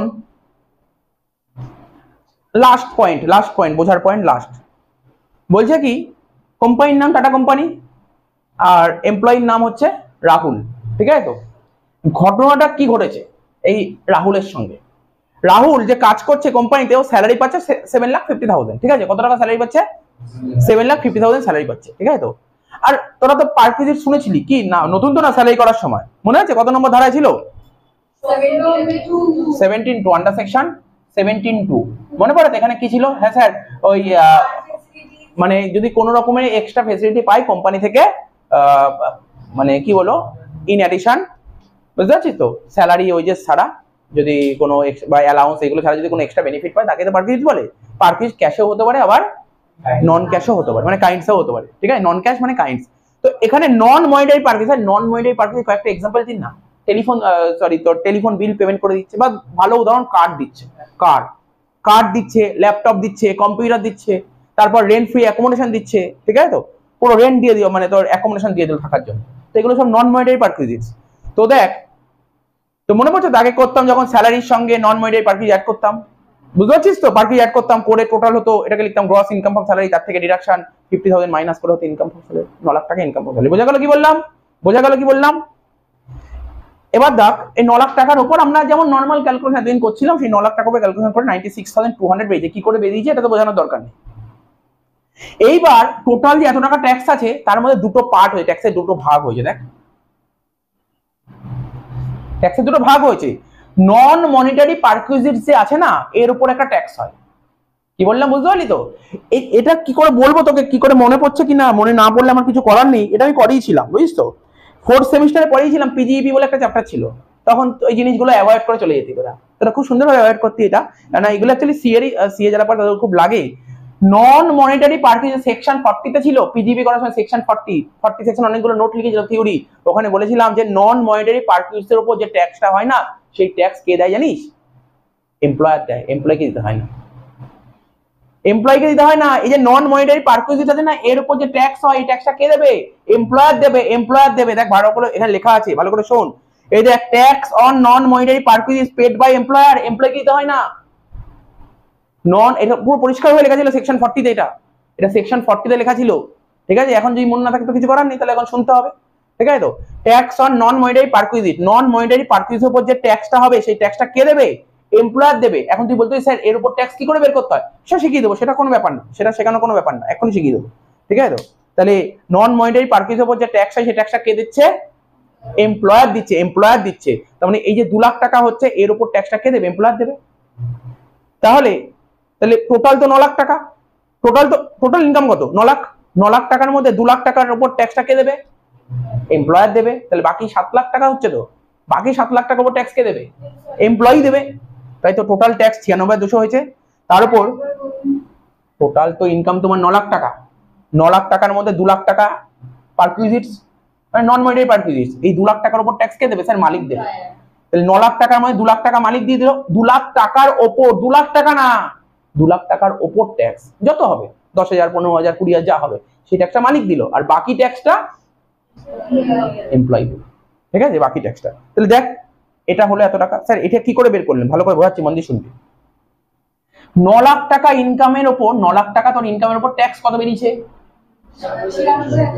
9 লাখ টাকার উপর ট্যাক্স বেরিয়েছে এত টাকা। তাহলে 2 লাখ টাকার উপর ট্যাক্স কত? সিম্পল জিনিস করেছি। 9 লাখ টাকায় যদি 9 লাখ টাকায় যদি ট্যাক্স 96,200 হয়, তাহলে 2 লাখে কত স্যার? 21,378। এই ট্যাক্সটা কে দেবে? এই ট্যাক্সটা কে দেবে? এমপ্লয়ার দেবে। দেখ লেখা আছে না, tax on non monetary perquisites paid by employer, ঠিক আছে? আর এখানে মন দিয়ে শোন কি লেখা আছে, it is exempt in the hands of employee due to section 10(10)cc, due to section 10(10)cc। ধর এই যে নন মনিটারি যে পারকুইজিটস আছে, নন মনিটারি পারকুইজিটস আছে, এর উপর ট্যাক্স কি এমপ্লয়িকে দিতে হবে? তো ওর কাছে কি ইনকাম, ওর কাছে এটা এক্সেম কি এক্সেম না? আরে চিন্তা ভাবনা করে নিজেই ভাবনা, এই 2 লাখ টাকার উপর ট্যাক্স কে দেবে? স্যার ট্যাক্স দেবে মালিক। তাহলে তো এমপ্লয়ি তো ভালো, আমরা তো ট্যাক্স দিতে হবে না, তাহলে ওর কাছে এক্সেম্ট, ওর কাছে এক্সেম্ট, ট্যাক্স তো ওর কাছে, আর ওর কাছে এক্সেম্ট। বোঝা গেল? এত নম্বর সেকশনে বলা আছে it is not allowed as deduction PGBP due to section 40। মনে পড়ছে সেকশন 40? কিছুক্ষণ আগেই বললাম বারবার করে সেকশন 40। তুই এবার চিন্তা ভাবনা কর, কিছুটা বোঝা গেল তো? ধর আমি চাকরি করছি একটা কোম্পানিতে, টাটা কোম্পানি চাকরি করছি, টাটা কোম্পানি আমাকে স্যালারি দিচ্ছে প্রতি মাসে 50,000 টাকা করে। তাহলে আমি কোন হেডে দেখাবো এটা? Income from salary. স্যালারিটা কে দিচ্ছে? টাটা কোম্পানি দিচ্ছে। আচ্ছা টাটা কোম্পানি কোন কি কোথায় দেখো? টাটা কোম্পানির কি? টাটা কোম্পানি না আমাকে স্যালারি দিল, টাটা কোম্পানির কি? এক্সপেন্সেস। ঠিক, টাটা কোম্পানি এক্সপেন্সেস। ও তো এটা নিশ্চয়ই কোনো না কোনো জায়গায় অ্যাকাউন্টস করবে। কোথায় দেখাবে ও? পিজিইপি দেখাবে নাকি, হ্যাঁ কি না? পিজিইপি তে কি করেছিলি তোরা এখন অঙ্ক করতি? এখানে একটা পিএল দিই তো, হ্যাঁ কি না? ও স্যালারি লিখতো এখানে, টু স্যালারি বলে এত টাকা। তাহলে এই স্যালারিটা 7,50,000 কোথায় দেখাবে? এখানে দেখাবে কি দেখাবে না? দেখাবে কি? আরে কি চিন্তা ভাবনা করে কিছু নেই, কিছুই চিন্তা ভাবনা নেই এখানে।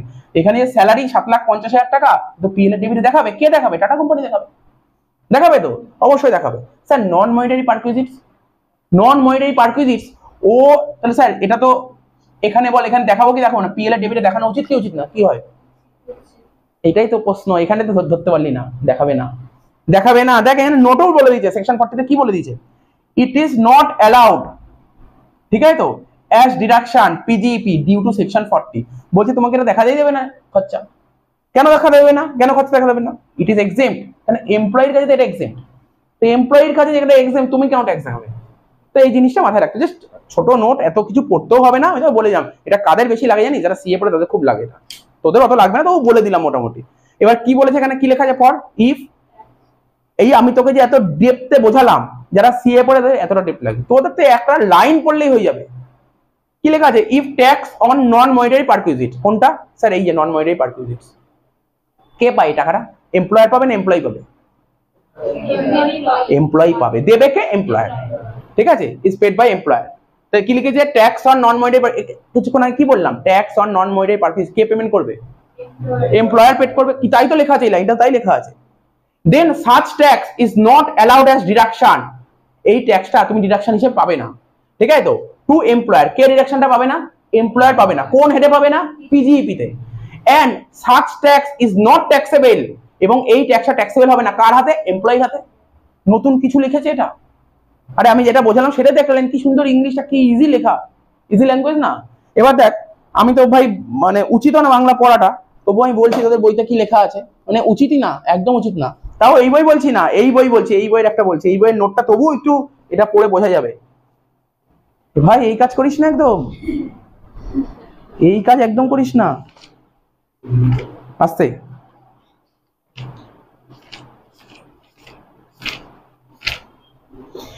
এই বইটা খুব সুন্দর নোট দিয়েছে, পয়েন্টগুলো আমার খুব ভালো লেগেছে, এই জন্যই বলছি পয়েন্টগুলো খুব ভালো বলেছে। জানিস কি সুন্দরভাবে লিখেছে? বলেছে পয়েন্টটা কি, প্রথমে বলছে who is payer. Who is the payer বল, না পড়ে বুঝতে পারলি? হু ইজ দ্য পেয়ার, কি বলেছে? হু is the payer ball, K? Employer pair. বেশ কত সুন্দর ইজি হয়ে গেল, এমপ্লয়ার পেয়ার। তারপর বলছে who is the recipient? Employee. কি সুন্দর ভাবে এরকম ভাবে লিখেছে, কি কঠিন লাগছে না? সোজা লেখা, ইজি লেখা। তারপর বলছে who is responsible to deduct tax, মানে এই টিডিএসটা কাটার জন্য দায়বদ্ধ কে? রেসপন্সিবিলিটি কার? এমপ্লয়ার। কি সুন্দর লেখা, বুঝতে পারছিস তো? ইজি করে লেখা। তো বলছে at what time tax is to be deducted at source, কখন টিডিএসটা কাটা উচিত? আরে ভাই যখন ওকে স্যালারি দেবে, স্যালারিটা পেমেন্ট করার সময়, ঠিক আছে তো। তারপর বলছে amount of tax to be deducted at source, কত টাকা ট্যাক্স কাটবে? কত টাকা ট্যাক্স কাটবে? কত টাকা ট্যাক্স? Slab rate wise. এখন তুই যদি আরো একটু ডিটেলস দেখাতে চাস দেখাতে পারিস, তুই লিখতে পারিস স্ল্যাব রেট ওয়াইজ, বা তুই দেখাতে পারিস যে দেখবো যে ওর টোটাল ইনকাম কত হলো, ইনকাম থেকে আমরা স্ল্যাব রেট ওয়াইজ ট্যাক্স বের করব, তাই তো? শুনছিস তো? ট্যাক্স বের করব, টোটাল যে ট্যাক্স বেরোবে সেটাকে 12 দিয়ে ডিভাইড করব। ব্যাস, বুঝতে পারলি ব্যাপারটা কি নাকি বুঝিসনি? এখানে তাই দেখি যে বইতে এইটাই করেছে, বইতে এটাই করেছে। তারপর বলেছে ইজ ইট পসিবল, ভালো করে শোন, ভালো করে শোন কি বলতে চেয়েছে। Is it possible to get payment of salary without tax deduction or with lower tax deduction? ধর টিডিএস কাটলো না, যে স্যালারি পাচ্ছে টিডিএস কাটলো না, তাহলে কি ওকে স্যালারি দিতে পারবে? বা এমন ধর টিডিএস কাটলো না, বা কাটলো খুব কম রেট কাটলো, এটা কি পসিবল? Possible, possible. ভাবনা, চিন্তা ভাবনা কর। তুই ধর একজন এমপ্লয়িদার প্রতি মাসে 3,000 টাকা করে স্যালারি পায়, প্রতি মাসে 3,000 টাকা করে স্যালারি পায়, টিডিএস কেটে লাভ আছে কোনো? তাই না? আমি বলছি কি বলতে এই যে এর জন্য হবে, এর জন্য অ্যাসেসিং অফিসার, বুঝিস অ্যাসেসিং অফিসার কাকে বলে? যারা অ্যাসেসমেন্ট করে তাদেরকে অ্যাসেসিং অফিসার বলে। ওদের কাছে আমরা একটা ফর্ম 13 এর জন্য অ্যাপ্লাই করতে হবে, তাহলে হবে। ফর্ম 13 অ্যাপ্লাই করতে হবে, ফর্ম 13। ওই তো এটা অ্যাপ্লাই করলে বলবে, ও সমস্ত ডিটেলস গুলো বলবে। আমি আমার যদি ইনকাম কম থাকে আমি বলবো এই আমার এই আছে, আমি কেন টিডিএস দেবো, বা টিডিএস দিলেও আমার রেটটা কমিয়ে দাও, ঠিক আছে তো? এইটা বলছে এটা হচ্ছে তোর এমপ্লয়ি যে আছে ফর্ম নাম্বার 13 অ্যাসেসিং অফিসারকে একটা সার্টিফিকেটের জন্য অ্যাপ্লাই করতে পারে, অ্যাপ্লিকেশন করবে, ঠিক আছে তো, যাতে ওর ট্যাক্সটা টিডিএস কাটা না হয়, আর কাটলেও যেন খুব কম রেট কাটা হয়, এটাও অ্যাপ্লাই করতে পারে। এটা এটা এটা লেখাইনি, এটা বলেছে, এটা নতুন বললাম।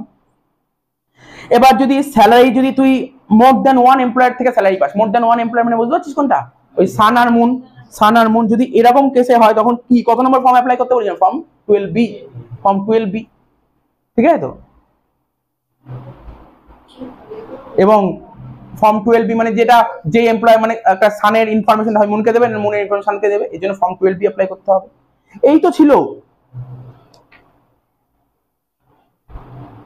ঠিক আছে, বোঝা গেল তো কি বললাম, এটা যে ছিল সুন্দর করে লেখা ছিল,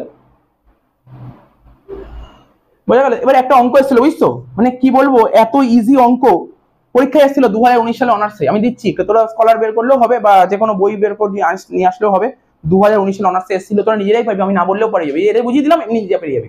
আমি শুধু ভাবছি সত্যি এরকম অঙ্ক পরীক্ষায় আসে 5 নম্বরের, যে কেউ পেরে যাবে। কেমন অঙ্ক দিয়েছিল একটু বলুন না, তারপর অঙ্কটা করবো। কিচ্ছু দেয়নি, কিছুই দেয়নি অঙ্কটা, ওই সমস্ত 5টা হেডের নাম, আমি জানি না 5টা হেড দিয়েছিল কিন্তু তাও জানি না, মানে 5টা হেডের নাম ম্যাক্সিমাম বলে দেবে, তারপর ডিডাকশন বলে দেবে, করে কি হবে স্যার টোটাল ইনকাম বেরিয়ে যাবে, তো টোটাল ইনকাম একটা ট্যাক্স বের করবি, ট্যাক্স বেরিয়ে গেল, ডিভাইড বাই 12 করে অঙ্ক শেষ, 5। এটাই তো, আরে কি নতুন কি শিখলি বল, আমি এতক্ষণ ধরে নতুন কিছু বলেছি, একটাও পয়েন্ট, একটা কি নতুন পয়েন্ট বলেছি, নতুন তো কিছু বলিনি, টোটাল ট্যাক্স বের কর, ডিভাইড বাই 12 কর, এই তো অঙ্ক 5 নাম্বার। তাই এরকম অঙ্ক আসবে পরীক্ষা, আসলে খুব ভালো হবে, কি করে বলবো আসবে কিনা, এটা তো বলা সম্ভব না আসবে কিনে বছরে। তো বললাম এরকম একটা অঙ্ক এসেছিল, তো টিডিএস থেকে একটা না একটা কোশ্চেন আসছেই, একটা না একটা কোশ্চেন আসছে শিওর, আর টিডিএস সবচেয়ে ইজি চ্যাপ্টার, দেখে নে একটুখানে, মানে একটু অঙ্কটা বের কর। আচ্ছা দেখ শোন, এই টিডিএস এর উপর একটা অঙ্ক দেখছি আমি, টিডিএস এর উপর একটা অঙ্ক দেখছি, দেখাচ্ছে তো 2019 সালে অনার্সে এসেছিল, তো দেখি অঙ্কটা করি। বলছে mister Prabir Biswas is working in ITC limited, ঠিক আছে, furnishes the following estimate for the previous year 21-22, ঠিক আছে, তো প্রবীর বিশ্বাস আইটিসি লিমিটেডে জব করছে, ঠিক আছে তো, কম্পিউট টিডিএস কি বের করতে, tax to be deducted at source per month by ITC limited, ITC limited এই যে এমপ্লয়ি ছিল মিস্টার বিশ্বাস, তার থেকে কত করে টিডিএস কাটবে, ওই ট্যাক্সেবল স্যালারি ছিল কত 14 লাখ, বুঝেছিস, কোনো ঝামেলা নেই, ট্যাক্সেবল স্যালারি বলে দিয়েছে, ঠিক আছে তো। তো যে repayment of interest on loan taken for construction of self occupied house property, ঠিক আছে তো 50,000, তার মানে এটা কোন হেরে যাবে বলতে পারবি, এটা তো বুঝতেই পারছি হাউস প্রপার্টি।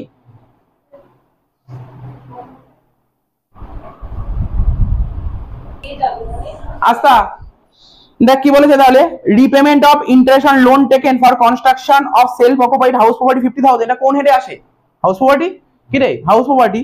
আর ইনভেস্টমেন্ট ইন পিপিএফ কোন হেডে আসবে, এটা 80C, বেশ হয়ে গেল, অঙ্ক শেষ করে ফেল। তাহলে কি লিখবো অঙ্কটা, প্রথমে লিখ ট্যাক্সেবল স্যালারি,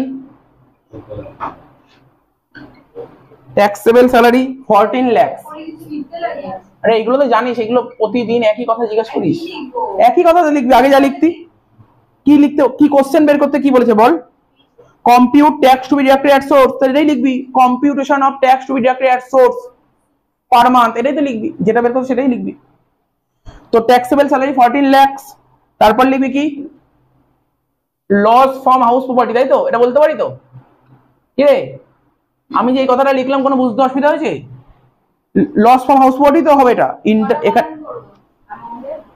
কর না একটা, লস ফ্রম হাউস প্রপার্টি কত লিখবো 50,000, কত হচ্ছে 13,50,000, এটাকে বলে জিটিআই, এটাকে বলে জিটিআই গ্রস টোটাল ইনকাম। এর থেকে মাইনাস করব কি ডিডাকশন, এর থেকে মাইনাস করব কি deduction under section 80C to 80U, ঠিক আছে, deduction under 80C to 80U, কি লিখবো প্রথমে আন্ডার সেকশন 80C, ঠিক আছে তো, আন্ডার সেকশন 80C এর মধ্যে একটাই আছে, কি আছে পিপিএফ, তাই তো, ইনভেস্টমেন্ট ইন পিপিএফ,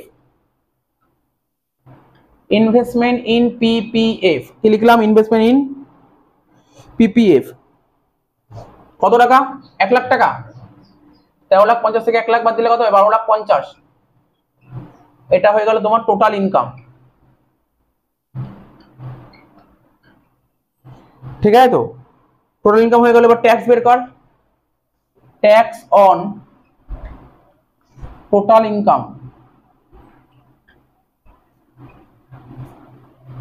কি লিখবো?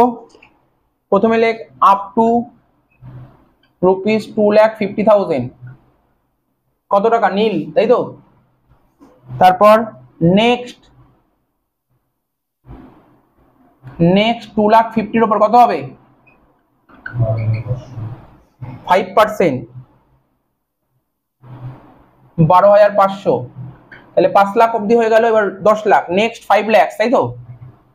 নেক্সট ₹5 লাখ কত হবে? 20%, কত হবে? 1 লাখ। তাহলে কত হলো? 10 লাখ হয়ে গেল। বাকি হলো ব্যালেন্স, ব্যালেন্স রুপিস।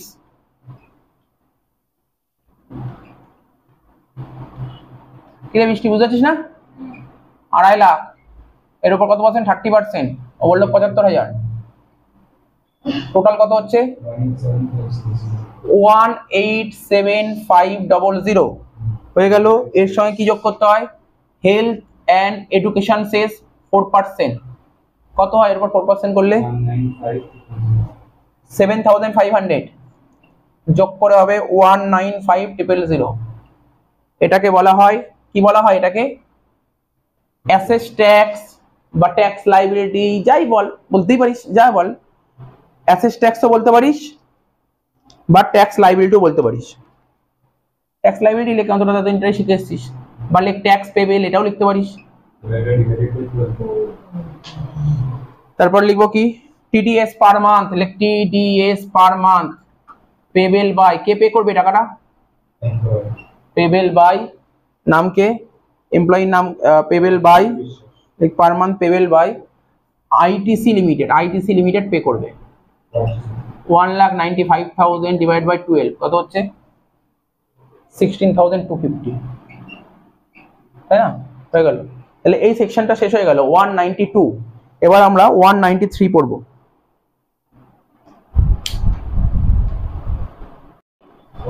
আচ্ছা দেখ, এখন যে সেকশনটা পড়বো, আগেরটা হলো 192, সেকশন নাম্বার 192। এবার পড়বো ইনকাম ট্যাক্স অ্যাক্টের 193। খুব ভালো করে পড়তে হবে, খুব ইম্পর্টেন্ট কোশ্চেন আছে। 192 বোঝালাম, এখানে যে 193 বোঝাবো না, ভালো করে শোন। 193 আগেরটা যেমন 192 বোঝালাম, কোনো প্র্যাকটিক্যাল সাম করে বোঝালাম। এখানে কোনো প্র্যাকটিক্যাল সাম নিয়ে বোঝানোর ব্যাপারই নেই কিছু, জাস্ট নর্মাল থিওরিটিক্যাল ব্যাপার, পয়েন্টগুলো মনে রাখতে হবে, মনে রাখতে হবে, মনে রাখতে হবে। 193 তে কি বলেছে? TDS on interest on securities. Security মানে বন্ড, ডিবেঞ্চার, নাম তো শুনেছিস। অনেকে দেখবি ডিবেঞ্চার কেনে, বন্ড কেনে, এরকম। আমি সব বলবো, আরো সিকিউরিটির ডেফিনেশনে কি কি পড়তে পারে সেটা আমি বলে দেবো, তো ভয় পাওয়ার কিছু নেই, সব আস্তে আস্তে বলে দেবো। তো TDS on interest on securities, interest, ভালো করে শোন কি বলেছে। আমরা ইনকাম সার্চ করতাম না, ওখানে অনেক ইন্টারেস্ট লেখা থাকতো, মনে পড়ছে তো? ইন্টারেস্ট লেখা থাকতো, দেখবি হয়তো মনে পড়ছে কি নাই না, ব্যাকে দেখবি কোনো কোনো জায়গায় লেখা থাকতো টিডিএস, হয়তো মনে পড়ছে না, মনে নাই পড়তে পারে, অসুবিধা কোথায়, কিন্তু থাকে, ঠিক আছে? ইন্টারেস্ট অন সিকিউরিটিজ, কি বললাম? Interest on securities. আমি ধর কোনো একটা কোম্পানির সিকিউরিটি পারচেস করলাম, আমি আজকে ধর রিলায়েন্স কোম্পানির সিকিউরিটি কিনলাম, বা ধর কি বলবো তোর টাটা কোম্পানির সিকিউরিটি কিনলাম, ঠিক আছে? উইপ্রো কোম্পানির সিকিউরিটি কিনলাম। সিকিউরিটি মানে কি? বন্ড, ডিবেঞ্চার, এইগুলো কিনলাম। তা কিনলে কি হলে, কিনলে কি কিনে রেখে দেবো? কিনলে কি হবে? প্রতি বছর আমি একটা ইন্টারেস্ট পাবো, তো প্রতি বছর তো আমাকে একটা ইন্টারেস্ট দেবে ওই কোম্পানি, তো ইন্টারেস্ট দিলে আমার ইনকাম হবে, তো আমার তো ইনকাম হবে। গভর্নমেন্ট ওই ইনকামের উপর একটা ট্যাক্স নেবে, বুঝতে পারলি? এটা হচ্ছে টিডিএস। কনসেপ্টটা বুঝতে পারছিস তো কি বলছি? বোঝা গেল তো? পেয়ার, ভালো করে শোন, পেয়ার, পেয়ারটাকে এখানে বোঝ। আমি যদি রিলায়েন্স কোম্পানির ডিবেঞ্চার কিনি, টিডিএসটা কে দেবে? গভর্নমেন্টকে, বলতে পারবি? রিলায়েন্স কোম্পানি দেবে আমার থেকে টাকা কেটে। তাহলে পেয়ারটা কে হলো? Any person. বোঝা গেল এনি পার্সনটা কি? তাহলে রিলায়েন্স কোম্পানি কি নিজের পকেট থেকে টাকা দেবে, নাকি আমার পকেট থেকে টাকাটা বের করে গভর্নমেন্টের পকেটে ঢুকিয়ে দেবে? তাই তো? তো দেখ, পেই মানে আমি পেই, আমি পেই। এনি রেসিডেন্ট পার্সন, ভালো করে শোন, এনি রেসিডেন্ট, নন রেসিডেন্ট হবে না, এখানে নন রেসিডেন্ট হবে। স্যার নন রেসিডেন্টরা যদি কোনো এরকম কেনে, সিকিউরিটি কেনে, তারাও তো ইন্টারেস্ট পাবে। হ্যাঁ পাবে, কিন্তু তারা কোন সেকশনে আসবে? তারা 193 তে আসবে না, তারা চলে যাবে 195 এ। এবার একটা কথা বলছি শোন, ওই 4th সেমিস্টারের একটা কথা। ধর আমি ধর ভারতবর্ষে আছি, এবার ধর আমার কোনো রিলেটিভ আছে, সে বাংলাদেশে থাকে, তার থেকে আমি লোন নিয়ে যাই, আমি বাড়ি করবো, লোন দাও, 10-20 লাখ টাকা লোন দাও, আমি তোমাকে প্রতি মাসে ইন্টারেস্ট দেবো। ও দিয়ে দিল 20 লাখ টাকা লোন, দিয়ে লোন দিয়ে চলে গেছে, ধরো বিদেশে চলে গেছে, বাংলাদেশে চলে গেছে। এবার ওকে তো আমার ডিউটি প্রতি মাসে ইন্টারেস্ট দেওয়া। আমি যখনই ওকে ইন্টারেস্ট দিতে যাচ্ছি, ইন্ডিয়ান গভর্নমেন্ট আমাকে ধরেছে, বলছে তুমি কি ইনকাম ফর হাউস ওয়ার্ডি করছো, ওখানে কি আন্ডার সেকশন 24B তে ইন্টারেস্ট অন লোনে ডিডাকশন পেতে? হ্যাঁ অবশ্যই পেতে চাই, অবশ্যই পেতে চাই। বলছে তাহলে আমাকে দাও, টিডিএস দাও। আমি বললাম না দেবো না, তাহলে তোমাকে ডিডাকশন দিতে দেবো না। বুঝতে পারলি তো? তুমি যদি ডিডাকশন পেতে চাও তাহলে আমাকে টিডিএস দাও। বোঝা গেল কি বললাম?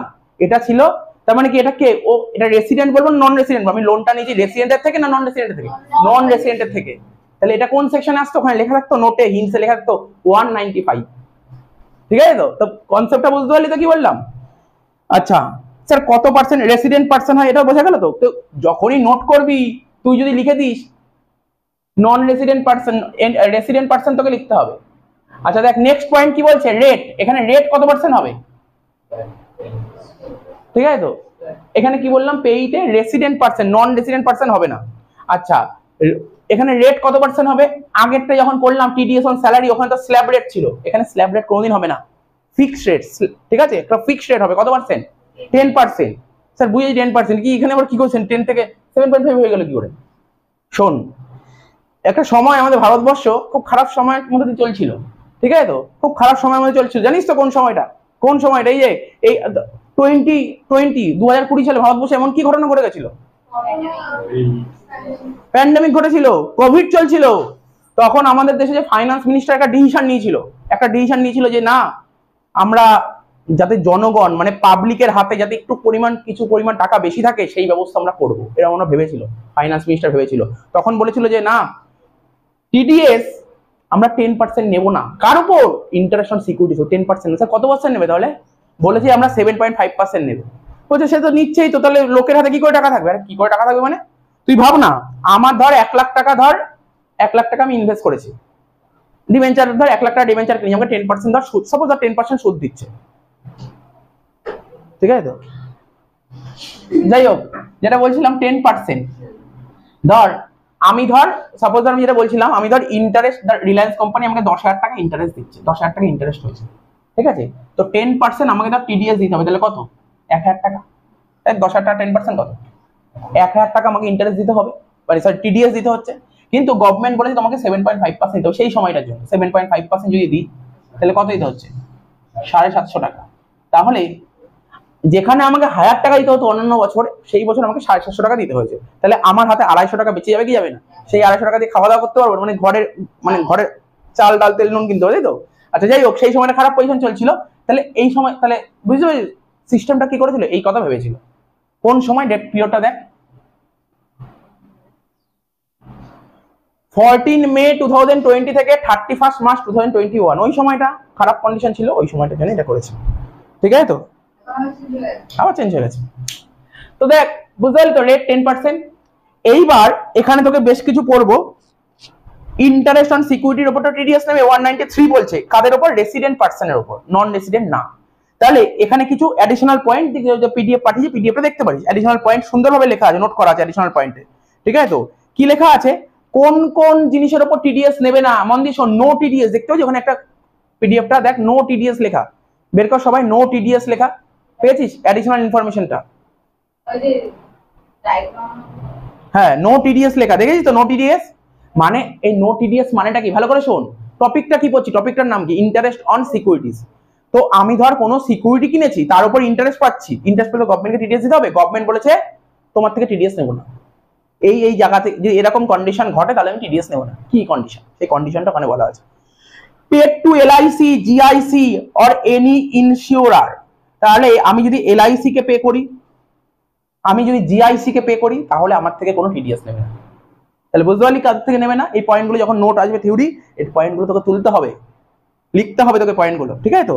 তারপর কি ডিম্যাট সিকিউরিটি, ডিম্যাট শুনেছিস তো সবাই? এবার বলিস না যে ডিম্যাট শুনিনি নাম। শেয়ার কিনতে গেলে, শেয়ার মার্কেটে শেয়ার কিনতে গেলে ডিম্যাট অ্যাকাউন্ট না থাকলে শেয়ার কিনতে পারবি না। তাহলে ডিম্যাট সিকিউরিটি, ডিম্যাট সিকিউরিটি বুঝতে পারছিস তো? ডিম্যাট সিকিউরিটির ক্ষেত্রেও কিন্তু কোনো টিডিএস হবে না। তারপর গভর্নমেন্ট সিকিউরিটি, তুমি যদি কোনো গভর্নমেন্ট সিকিউরিটি কেন না, গভর্নমেন্ট বলবে আমি টিডিএস নেবো না, তুমি তো আমার এখানেই দিচ্ছ টাকা, তা আমি কেন তোমার থেকে টিডিএস নেবো? এবার আবার বললাম না, গভর্নমেন্টের নিয়মের মধ্যে অনেক প্যাচ আছে। এই প্যাচটা কি, এর জন্য সবার নিচে পড় দেখ, লাস্টে স্টার মারা আছে, দেখেছিস? নোট, নোট বলে একটা স্টার মারা আছে। গভর্নমেন্ট বলে দিয়েছে, গভর্নমেন্ট পরিষ্কার ভাবে বলেছে তুমি যদি গভর্নমেন্ট সিকিউরিটি কেন ওখান থেকে যদি ইন্টারেস্ট পাও আমি তোমার থেকে টিডিএস নেবো না। আবার পরে করে নিয়মটা চেঞ্জ করে দিয়েছে। কি বলেছে নিয়মটা, লাস্ট লাইনটা পর, বলছে টিডিএস ইজ অ্যাপ্লিকেবল, ভালো করে পড়বি, অন 8% সেভিং ট্যাক্সেবল বন্ড। কি বললাম, TDS is applicable on 8% saving taxable bond 2003। এটা একটা বন্ডের নাম। তুমি যদি এখানে যদি ইনভেস্ট করো, কোথায় কোথায় ইনভেস্ট করবো, 8% সেভিং ট্যাক্সেবল বন্ড 2003 অথবা অর 7.75% সেভিংস ট্যাক্সেবল বন্ড 2018। এরকম জায়গায় যদি তুমি ইনভেস্ট করো, সেখান থেকে ইনভেস্ট করলে সেখান থেকে ইন্টারেস্ট পাবো, ইন্টারেস্ট পাবো। তো যেই ইন্টারেস্টটা পাবো তার ইন্টারেস্ট যদি মোর দেন 10,000 হয়, যদি সেখান থেকে যদি তোমার ইন্টারেস্ট যদি 10,000 টাকার বেশি, এরকম দুটো জায়গায় তুমি ইনভেস্ট করলে সেখান থেকে ইন্টারেস্ট যদি তোমার 10,000 টাকার বেশি হয়, গভর্নমেন্ট তখন টিডিএস নেবে। বুঝতে পারলে কি বললাম? তার মানে গভর্নমেন্টের রুল কি বলেছে, তুমি গভর্নমেন্ট সিকিউরিটি ইনভেস্ট করছো, আমি কোনো টিডিএস নেবো না ইন্টারেস্ট পেলে, 10,000 টাকার বেশি হলে টিডিএস নেবো। বুঝে গেল? মনে রাখতে পারবি তোরা? হ্যাঁ, তোর বন্ড দুটোর নাম মনে রাখতে হবে। বোঝা গেল কি বললাম? বুঝতে পেরেছি। তারপর কি বলেছে, তারপর বলেছে তোর 2 নম্বর পয়েন্ট বলেছে টিডিএস নট অ্যাপ্লিকেবল। কোথায় টিডিএস অ্যাপ্লিকেবল হবে না, কোথায় টিডিএস নেবে না? বলছে interest payable on bond of power finance corporation. কি বললাম, power finance corporation or Indian railway finance corporation section 54 EC bond. এরকম জায়গায় যদি তুমি সিকিউরিটি কেনো, সেখান থেকে যদি ইন্টারেস্ট পাও, গভর্নমেন্ট তার উপর টিডিএস নেবে না। ঠিক আছে?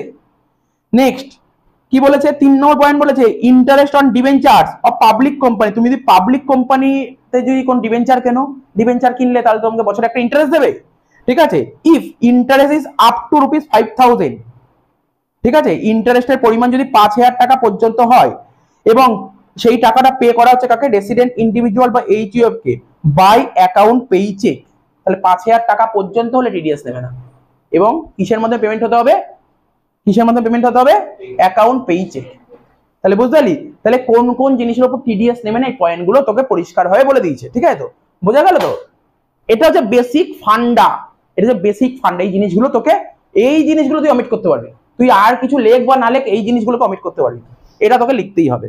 এবার তোদের বই, যেটা বিকমের যে বই আছে, সেই বইতে কি লিখেছে আমি দেখছি, পড়ছি তো, খুব কষ্টকর পড়া। যাই হোক, না বেঙ্গলিতে পড়া খুব কষ্টকর। যাই হোক,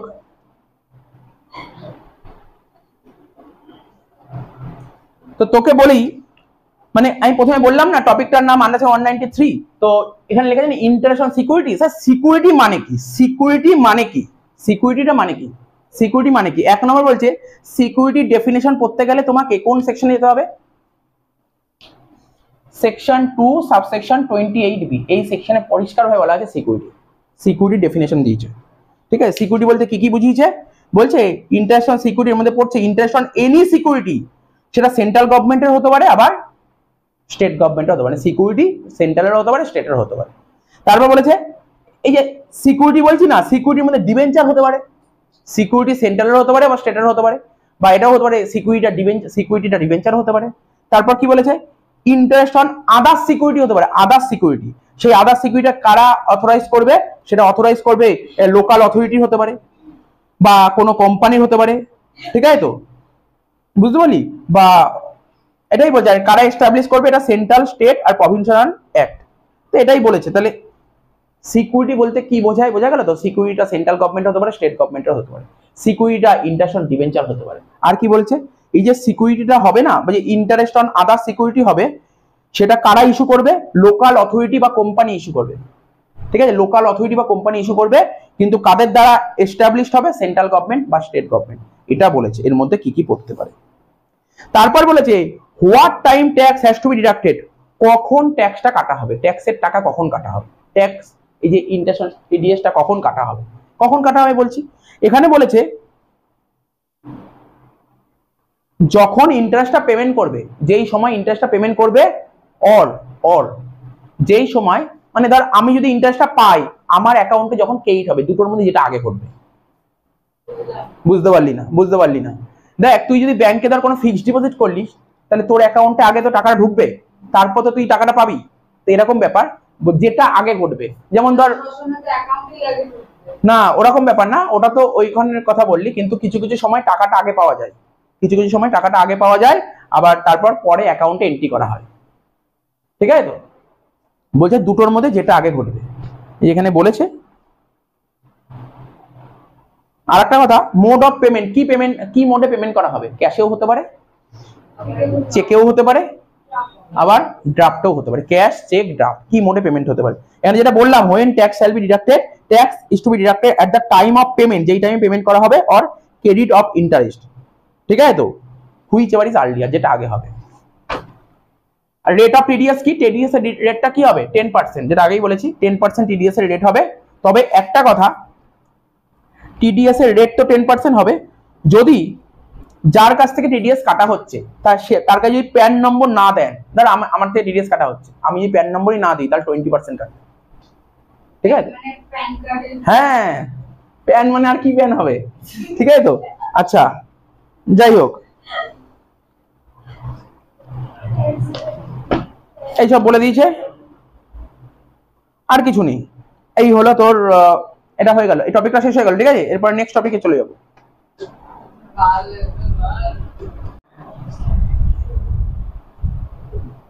নেক্সট কোশ্চেন কি বলেছে দেখ, এবার পড়বো 194G। দেখ আমি 192 পড়লাম, 193 পড়লাম, এবার পড়ছি 194G।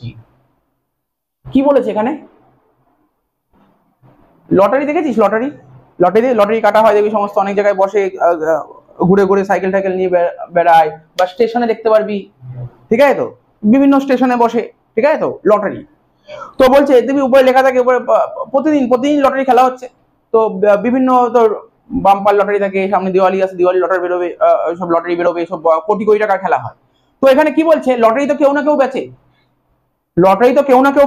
তো লটারি বেচলে ওরা কি পায়? ওরা একটা কমিশন পায়, জানিস তো? লটারি বেচলে কমিশন পায়, তো ওদেরও তো একটা ইনকাম হয়, গভর্নমেন্ট ওদের পেছনেও পড়েছে, বলছে ওদের কাছ থেকেও টিডিএস নেবে, ঠিক আছে? কি বলেছে টপিকটা পর, 194G তে কি বলা আছে? TDS on commission on sell of lottery ticket, অর্থাৎ লটারি টিকিট গুলো যারা বেচছে তারা কি পায়? তারা কমিশন পায়, তাহলে গভর্নমেন্ট ওদের থেকে টিডিএস নেবে। স্যার ধরুন লটারির টিকিট বেচতে গেল, একজন লটারি টিকিট বেচতে গেল, ও না লটারির টিকিট বেচে এমনকি টাকা কামাতেই পারলো না, ওর কাছে কেউ লটারির টিকিট নেয়নি, তার থেকেও টিডিএস নেবে? ধরুন ও 5,000 টাকা কামালো, তো ওর থেকেও টিডিএস নেবে? রুল করেছে, গভর্নমেন্ট বলেছে লটারির টিকিট বেচে যদি তোমার কমিশন 15,000 টাকা ক্রস করে যায়, তাহলে আমি তোমার থেকে টিডিএস নেবো। কি বললাম বুঝতে পারলি? কত টাকা ক্রস করতে হবে? তো ইজি জিনিস, একদম ইজি জিনিস, 15,000 টাকা ক্রস করলে কমিশন নেবো, আদারওয়াইজ কমিশন নেবো না, ঠিক আছে? স্যার কত পার্সেন্ট কমিশন নেবে? বেশি নেবে না, একদমই কম নেবে, 5% নেবে, ঠিক আছে? কত পার্সেন্ট কমিশন নেবে? 5%। এখানে বলেছে, দেখ আমি পড়ছি কি বলেছে, বলছে who is responsible to deduct tax, ঠিক আছে? হু ইজ রেসপন্সিবল, কে রেসপন্সিবল এই ট্যাক্সটা দেওয়ার জন্য? বলছে any person responsible for paying any income by way of commission, remuneration or prize by whatever name called on lottery ticket to any person who is stocking, distributing, purchasing or selling such ticket. Normal কথা, যে lottery ticket বেচছে তার কথাই বলেছে, ওকেই tax দিতে বাধ্য, ওই ট্যাক্স দেবে। কি বললাম বুঝলি? ওই ট্যাক্স দেবে, কারণ ওই তো টিকিট বিক্রি করছে, ওর টিকিট বিক্রি করে যদি কমিশন যদি 15,000 টাকা ক্রস করে, তাহলে ওকেই ট্যাক্স দিতে হবে, ঠিক আছে? তো এটাই বলেছে। When tax shall be deducted, কখন ট্যাক্সটা কাটা হবে? টিডিএস কখন? At the time of payment or crediting the payee, দুটোর মধ্যে যেটা আগে ঘটবে, ঠিক আছে? তো rate of TDS 5%। When TDS can not be made, কখন টিডিএস কাটা হবে না? কখন টিডিএসটা কাটা হবে না? যদি ওর কমিশন যদি 15,000 টাকা ক্রস না করে, তাহলে টিডিএস কাটা হবে না। কি বললাম? 15,000 টাকা ক্রস করলে টিডিএস কাটবে, তাহলে কি কখন কাটা হবে না? কি আনসার দিবি? স্যার 15,000 টাকা যখন ক্রস করবে না। তারপর বলেছে কি, exemption or relaxation from the provision, তার মানে ও কি কোনো অ্যাপ্লাই করতে পারে অ্যাসেসিং অফিসারের কাছে, যে বড় অফিসে, তাকে অ্যাপ্লাই করতে পারে যে স্যার আমার টিডিএসটা একটু কমিয়ে দিন, বা আমার থেকে টিডিএস নেবেন না, এরকম কি ও অ্যাপ্লাই করতে পারে? হ্যাঁ করতে পারে, ও করতে পারে, অ্যাসেসিং অফিসারকে রিকোয়েস্ট করতে পারে যে স্যার আমার থেকে টিডিএসটা কম নিন, বা না একদম নেবেন না। এর জন্য ওকে ফর্ম 13 অ্যাপ্লাই করতে হবে। 13 ফর্ম 13, ঠিক আছে? তো বুঝতে পেরেছিস? সুন্দর লেখা, একদম ইজি জিনিস লেখা, একদম ইজি কথাই বলে দিন, হয়ে গেল, সেকশনটা শেষ হয়ে গেল 194G। আচ্ছা নেক্সট পয়েন্ট দেখ, next question, section 194B, 194B খুব ইম্পর্টেন্ট সেকশন এটা, হ্যাঁ এটা তোদের সবার জানা, 12 থেকে পড়ে এসেছি এই সেকশনটা, 12 ক্লাস 12 এ পড়ে এসেছিস। ঠিক আছে তো? ক্লাস 12-এ হয়তো এই সেকশনটা পড়িসনি, বাট এই টপিকটা জানতি। তোরা ক্লাস 12-এ এত ডিটেলস না পড়লেও কিছুটা জানতি। কি জানতি? তোরা ক্লাস 12-এ income from other source chapter পড়েছিলি, ওখানে মনে পড়ে লিখেছিলি উইনিং ফ্রম লটারি, মনে পড়ছে? Winning from lottery, crossword puzzle, card game, ওদের উপর কত পার্সেন্ট ট্যাক্স হতো? 30% ট্যাক্স হতো, মনে পড়ছে তো? ওখানে রেসিডেন্টের উপর একটা রেট ছিল আর একটা নন রেসিডেন্টের উপর একটা রেট ছিল, দুজনের উপর 30%। একজনের উপর এডুকেশন সেস 4% লাগতো, আর একজনের উপর এডুকেশন সেস 4% লাগতো না। এই তো ছিল নিয়ম, ঠিক আছে তো? এই তো ছিল নিয়ম। তো দেখ কি বলেছে 194 বিতে, কি বলেছে? TDS on winning from lottery, ঠিক আছে তো? ক্রসওয়ার্ড পাজেল আর কার্ড গেম, এটা বলেছে। তো এখানে যদি নোটটা যদি দেখিস, এটা এমন কিছু বেশি মানে কঠিন কিছু না, প্রশ্ন উঠতে পারে। ধর আরো ভালো উদাহরণ দিই, এটা তো সেটা বললাম ফ্যান্টাসি গেম। ফ্যান্টাসি গেম বুঝিস তো? এই বাবা, ড্রিম ইলেভেন ফ্যান্টাসি গেম, তো বুঝতে পারলি তো? তো ধর এখানে ধর অনেকেই টাকা দিচ্ছে, তো তো ধর আজকেই ধর আমি লাগালাম, ধর আজকে খেলা চলছে, রাত্রিবেলা ফুটবল ম্যাচ আছে, দেখ ফুটবল ম্যাচ লাগিয়ে দিলাম, তো লাগিয়ে দিলাম ধর 50 টাকা লাগিয়ে দিলাম, দেখলাম 50 টাকা লাগিয়ে ধর 1000 টাকা জিতলাম, তা আমাকে কি টিডিএস দিতে হবে গভর্নমেন্টকে? এটা প্রশ্ন। খুব বল না, প্রশ্নটা করলাম। ধর আজকে ধর একটা ম্যাচ লাগালাম, 50 টাকার ম্যাচ লাগালাম, তো জিতলাম, ধর রাত্রিবেলা একটা গ্র্যান্ড লিগ লাগিয়ে দিলাম, মেগা লিগ লাগিয়ে দিলাম, বড় লোক হওয়ার লোভে লাগিয়ে দিলাম, 50 টাকা লাগালাম, জিতলে তো 1 কোটি 2 কোটি পেতে পারি। হ্যাঁ, তো আইপিএল এ কি চলছিল? 49 টাকা লাগিয়ে তো 2 কোটি চলছিল তো আইপিএল এ। 49 টাকা লাগিয়ে 2 কোটি, একটা বাস ড্রাইভার 49 টাকা লাগালো, একদিন 2 কোটি টাকা পেয়ে গেল। হ্যাঁ, তো সবার লাগ তো দেয় না। তো এরকম ফ্যান্টাসি গেম। তো ব্যাপারটা ধর সাপোজ আমি রাত্রিবেলা লাগালাম 50 টাকা, হলো যে সত্যি যদি আমি তো এরকম আইপিএল এর কত লাগিয়েছিলাম, বড় লোক যদি হতে পারতাম, হয়নি চান্স, সেটা পরের অন্য ব্যাপার, হয়নি, লাখ দেয়নি, লাখ 7 দেয়নি।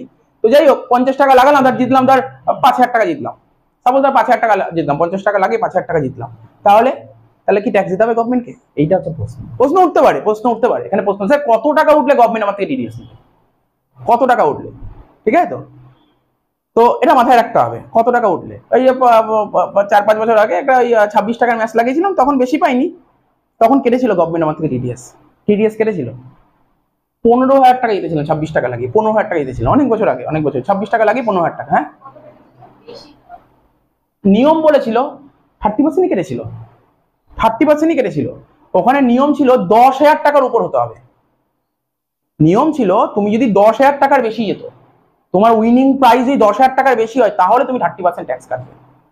এটা মাথায় রাখতে হবে। তাহলে কি বললাম, তুই আজ লটারি কাটলি, লটারি কেটে ধর আজকে ধর তুই সাপোজ ধর 200 বা 300 টাকা লটারি কাটলি, দেখা গেলো তোর লাখ খুব ভালো দিয়েছে, হেভি লাখ, সকালবেলা ঘুম থেকে ভালো লাগছিল, টাকা জিতে গেছিস, দেখা গেলো কত তোর 200-300 টাকা লাগিয়ে তোর 2,000 টাকা লটারি টিকিট পেয়েছে, গভর্নমেন্ট ট্যাক্স কাটবে না।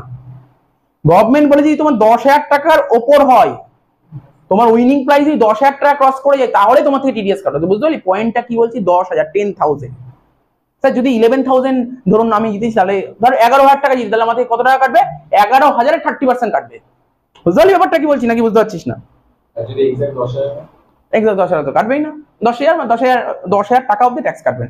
এই কোশ্চেন গুলো মানে অনেকেই করে, এই কোশ্চেনটা করলি এরকম অনেকেই করে, তো এরকম হবে না, মানে বলছি আর কি, এরকম হবে না। তো যাই হোক, কি বললাম বুঝতে পারলি তো? 10,000 টাকা যদি অব্দি যদি হয়, তাহলে কোনো টিডিএস কাটবে না, 10,000 টাকা ক্রস করলে 30% টিডিএস কাটবে। বোঝা গেল মেন পয়েন্টটা? এটা তো মেন পয়েন্ট, এটা মেন পয়েন্ট, বুঝতে পারলি তো? এটা কিন্তু মেন পয়েন্ট। তো এখানে লিখেছে the person responsible for paying to, ভুলে যায়, এই তো সমস্যা। না কোথাও না। The person responsible for paying to any person any income by way of winning from any lottery or crossword puzzle, card game or other game, ঠিক আছে, of any sort in amount exceeding rupees 10,000 shall deduct income tax thereon at the rate in force। ঠিক আছে, এটা বলেছে। তো যেটা বললাম আমি, বুঝতে পারলি তো? এখানে পেয়ার পেই, বুঝতে পারছিস? পেয়ার পেই কে? পেয়ারটা কে? এখানে ধর ড্রিম 11 হচ্ছে পেয়ার, ড্রিম 11 হচ্ছে পেয়ার, আর পেইটাকে আমি, বুঝতে পারছিস তো কনসেপ্টটা? বুঝি পেয়ার আর পেই কত পার্সেন্ট? স্যার 30% ট্যাক্স ও 30%, ঠিক আছে তো? আচ্ছা, when tax shall be deducted, আচ্ছা এরকম তোর মনে প্রশ্ন যদি ওঠে, ধর আজকে ধর একটা লটারি কাটলি, সাপোজ অনেকের এই কোশ্চেনটা ওঠে কি ওঠে না, ভালো করে শোন।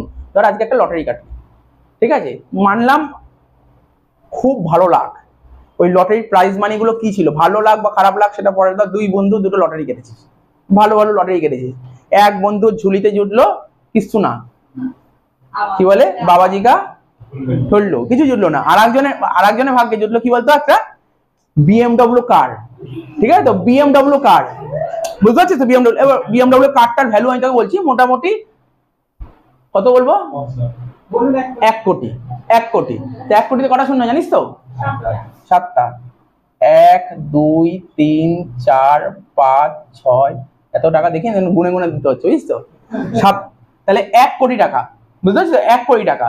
তো ধর সাপোজ ধর কোনো তোরই এক বন্ধু ধর বিএমডব্লিউ কার পেয়ে, তুই বিএমডব্লিউ কার পেয়ে গেছিস, তাই তো, এবার তোকে বললো, তুই যেখানে পেয়েছিস টাকাটা, তো বললো যে তুমি 1 কোটি টাকার কি, আচ্ছা এটা কি, এটা ক্যাশ নাকি কাইন্ডস, কি মনে হচ্ছে, কাইন্ডস, ধর এই গাড়িটা তুই পেয়েছিস, ঠিক আছে তো বললো এই গাড়িটা তুমি নিতে চাও, বলে হ্যাঁ বিএমডব্লিউ কার পেয়েছি, নেবো না মানে হতে পারে নাকি, এবার ধর বলছে গাড়িটা নিতে চাও, তাহলে তোমাকে কত কি দিতে হবে, এমনি এমনি গাড়িটা দিয়ে দেবে, বল কি দিতে হবে, কত পার্সেন্ট দিতে হবে, 30%, 30% কত দিতে হবে, কত টাকা দিতে হবে ট্যাক্স, 30 লাখ টাকা ট্যাক্স দিতে হবে, আরে 1 কোটি 30% কত হবে, 30 লাখ টাকা ট্যাক্স দিতে হবে। ও বলছে আমার খাওয়াই জোটে না, 30 লাখ টাকা পাবো কত, ভালো করে বোঝ।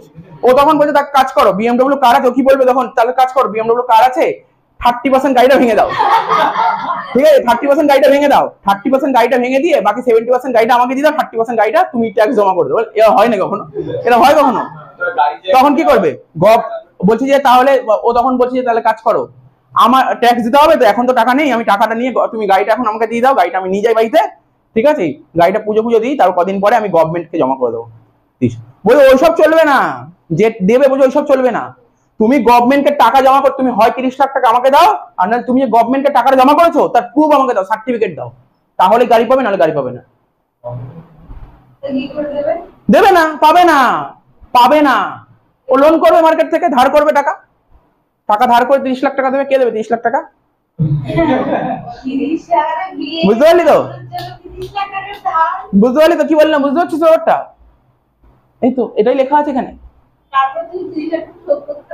সে শোধ করবে, আমার কথা বুঝতে পারলি গল্পটা, বল ফাইন দিলে বুঝতে পারলি ব্যাপারটা, মাথায় ঢুকে তো, এটা সুন্দরভাবে বইয়ের এই কথাগুলো এটা বলে দিলাম, বইতে নোটটা লেখা আছে, স্যার এরকম উদাহরণ দেওয়া আছে না, উদাহরণ কেন দেবেন, একটা ফিকটিসিয়াস এক্সাম্পল তোকে দিয়ে দিলাম, ইমাজিনারি এক্সাম্পল দিলাম, তো এটা হয়ে গেল। স্যার 194B পড়ছি না, 194B তোকে বলছি না, সরি এটা 194B বললাম, এটা 194, এবার কি ডবল বি, শোন 194 বি, এটা সত্যি কিছু বোঝাতে হবে না, সিরিয়াসলি এখানে কিছু বোঝাতে হবে না, এখানে কি লিখবো, উইনিং ফর্ম, এটাকে কি বলে, winning form horse race,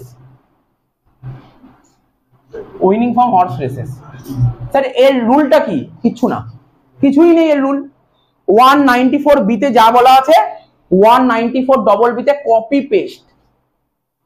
paste, শুধু একটা পয়েন্ট বলা নেই, কোন পয়েন্টটা বলা নেই বল না, উইনিং ফর্ম হর্স রেসে কি হবে, হর্স রেস থেকে কি বিএমডব্লিউ কার জিতবে, ওটা হতে পারে কখনো না, স্যার এটা হবে না, তাহলে লাস্ট যে পয়েন্টটা বললাম ওটা এখানে নেই, আর বাকি সব আছে, কি জিনিস কিছু নেই, শেষ হয়ে গেল চ্যাপ্টার।